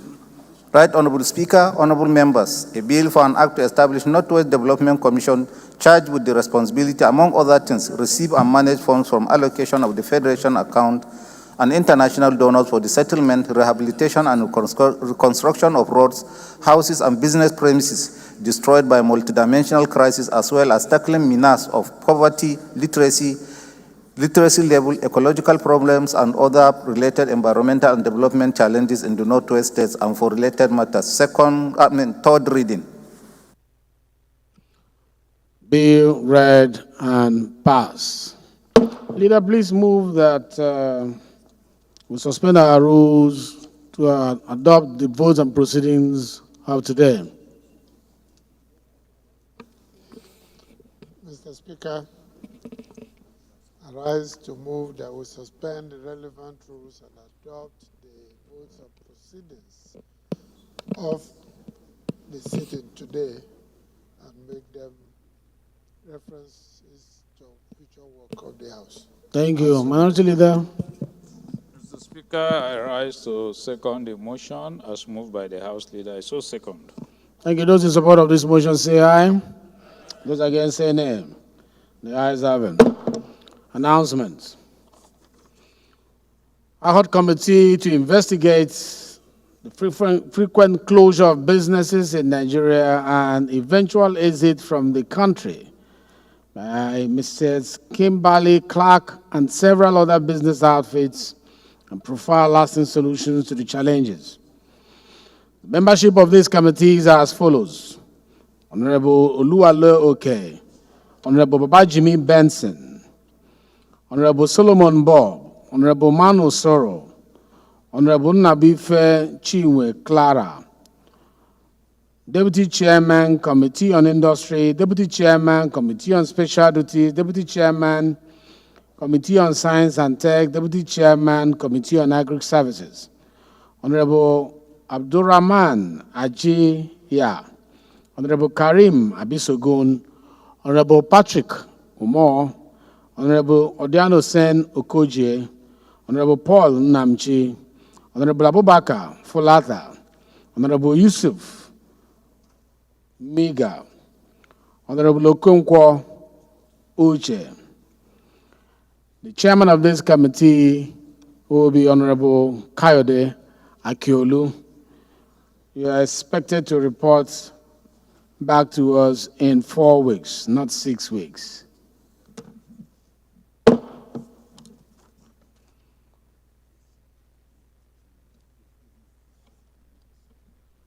Members, you've been invited by the President of the Federal Republic of Nigeria to attend the 25th Nigerian Democracy Anniversary Parade. The theme of this parade is 25 years of enduring democracy, prospect for the future. It is taking place tomorrow, 12th June. The time is 9 a.m. The venue is Ego Square. And this card admits and is being distributed to those who are here. So make sure you get one of your cards. We should be there tomorrow to celebrate. And there is a code behind to tell you where you'll be seated. There's a code behind to tell you where you'll be seated. So they are sharing it. Please endeavor to receive your own. Please, leader, move that the House do adjourn. Speaker, point of order, please. Please do move that the House do adjourn to July 2nd, 2020. Speaker, please, point of order. Who is moving point of order? No,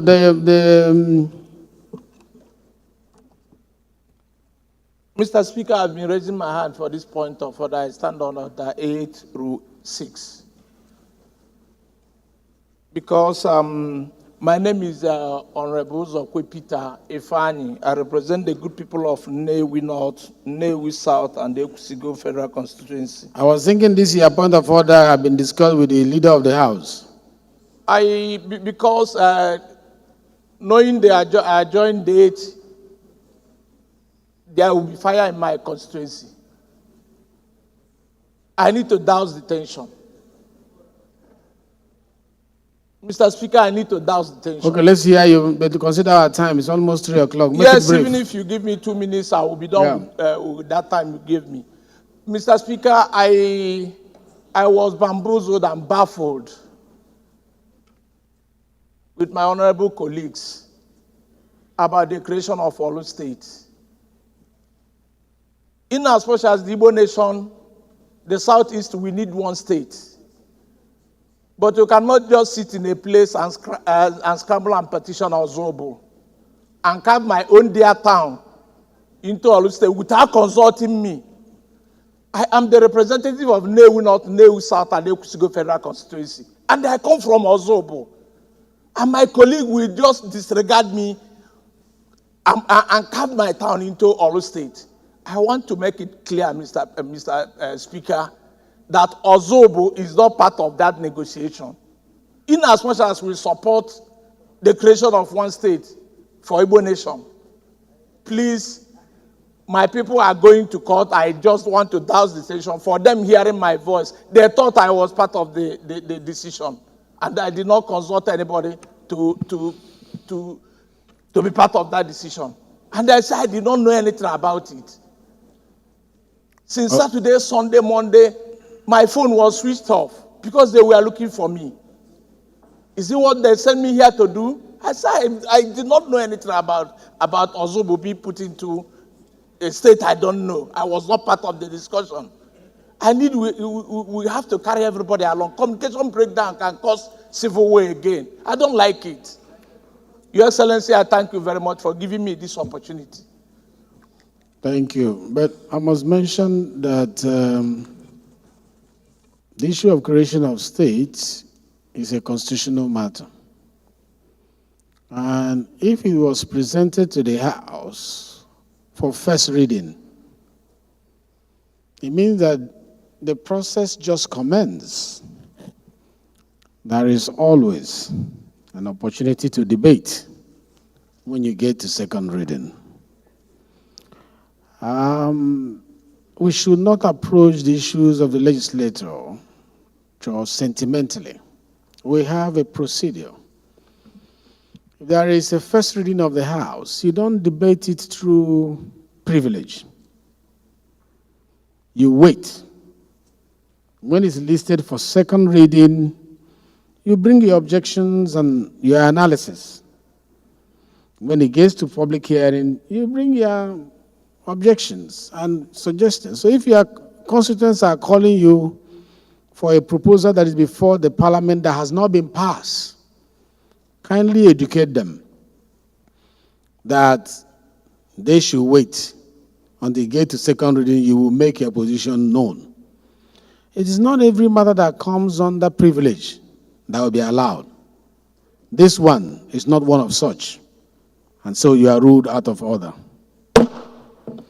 Leader, please move that the House do adjourn till 2nd July 2024. Mr. Speaker, I rise to move that the House do adjourn to July 2nd, 2024. I so move. Minority Leader, please second. Mr. Speaker, my dear colleagues, thank you. I rise to second the motion that the House do adjourn to 2nd July 2024. I so second. Those in support of this motion say aye. Those against say nay. The ayes have it. Thank you very much and have a happy recess till we come back on the 2nd. But we expect to see you at the parade. Let's join Mr. President to celebrate democracy tomorrow. Thank you and God bless you. The House is hereby adjourned to 2nd of July.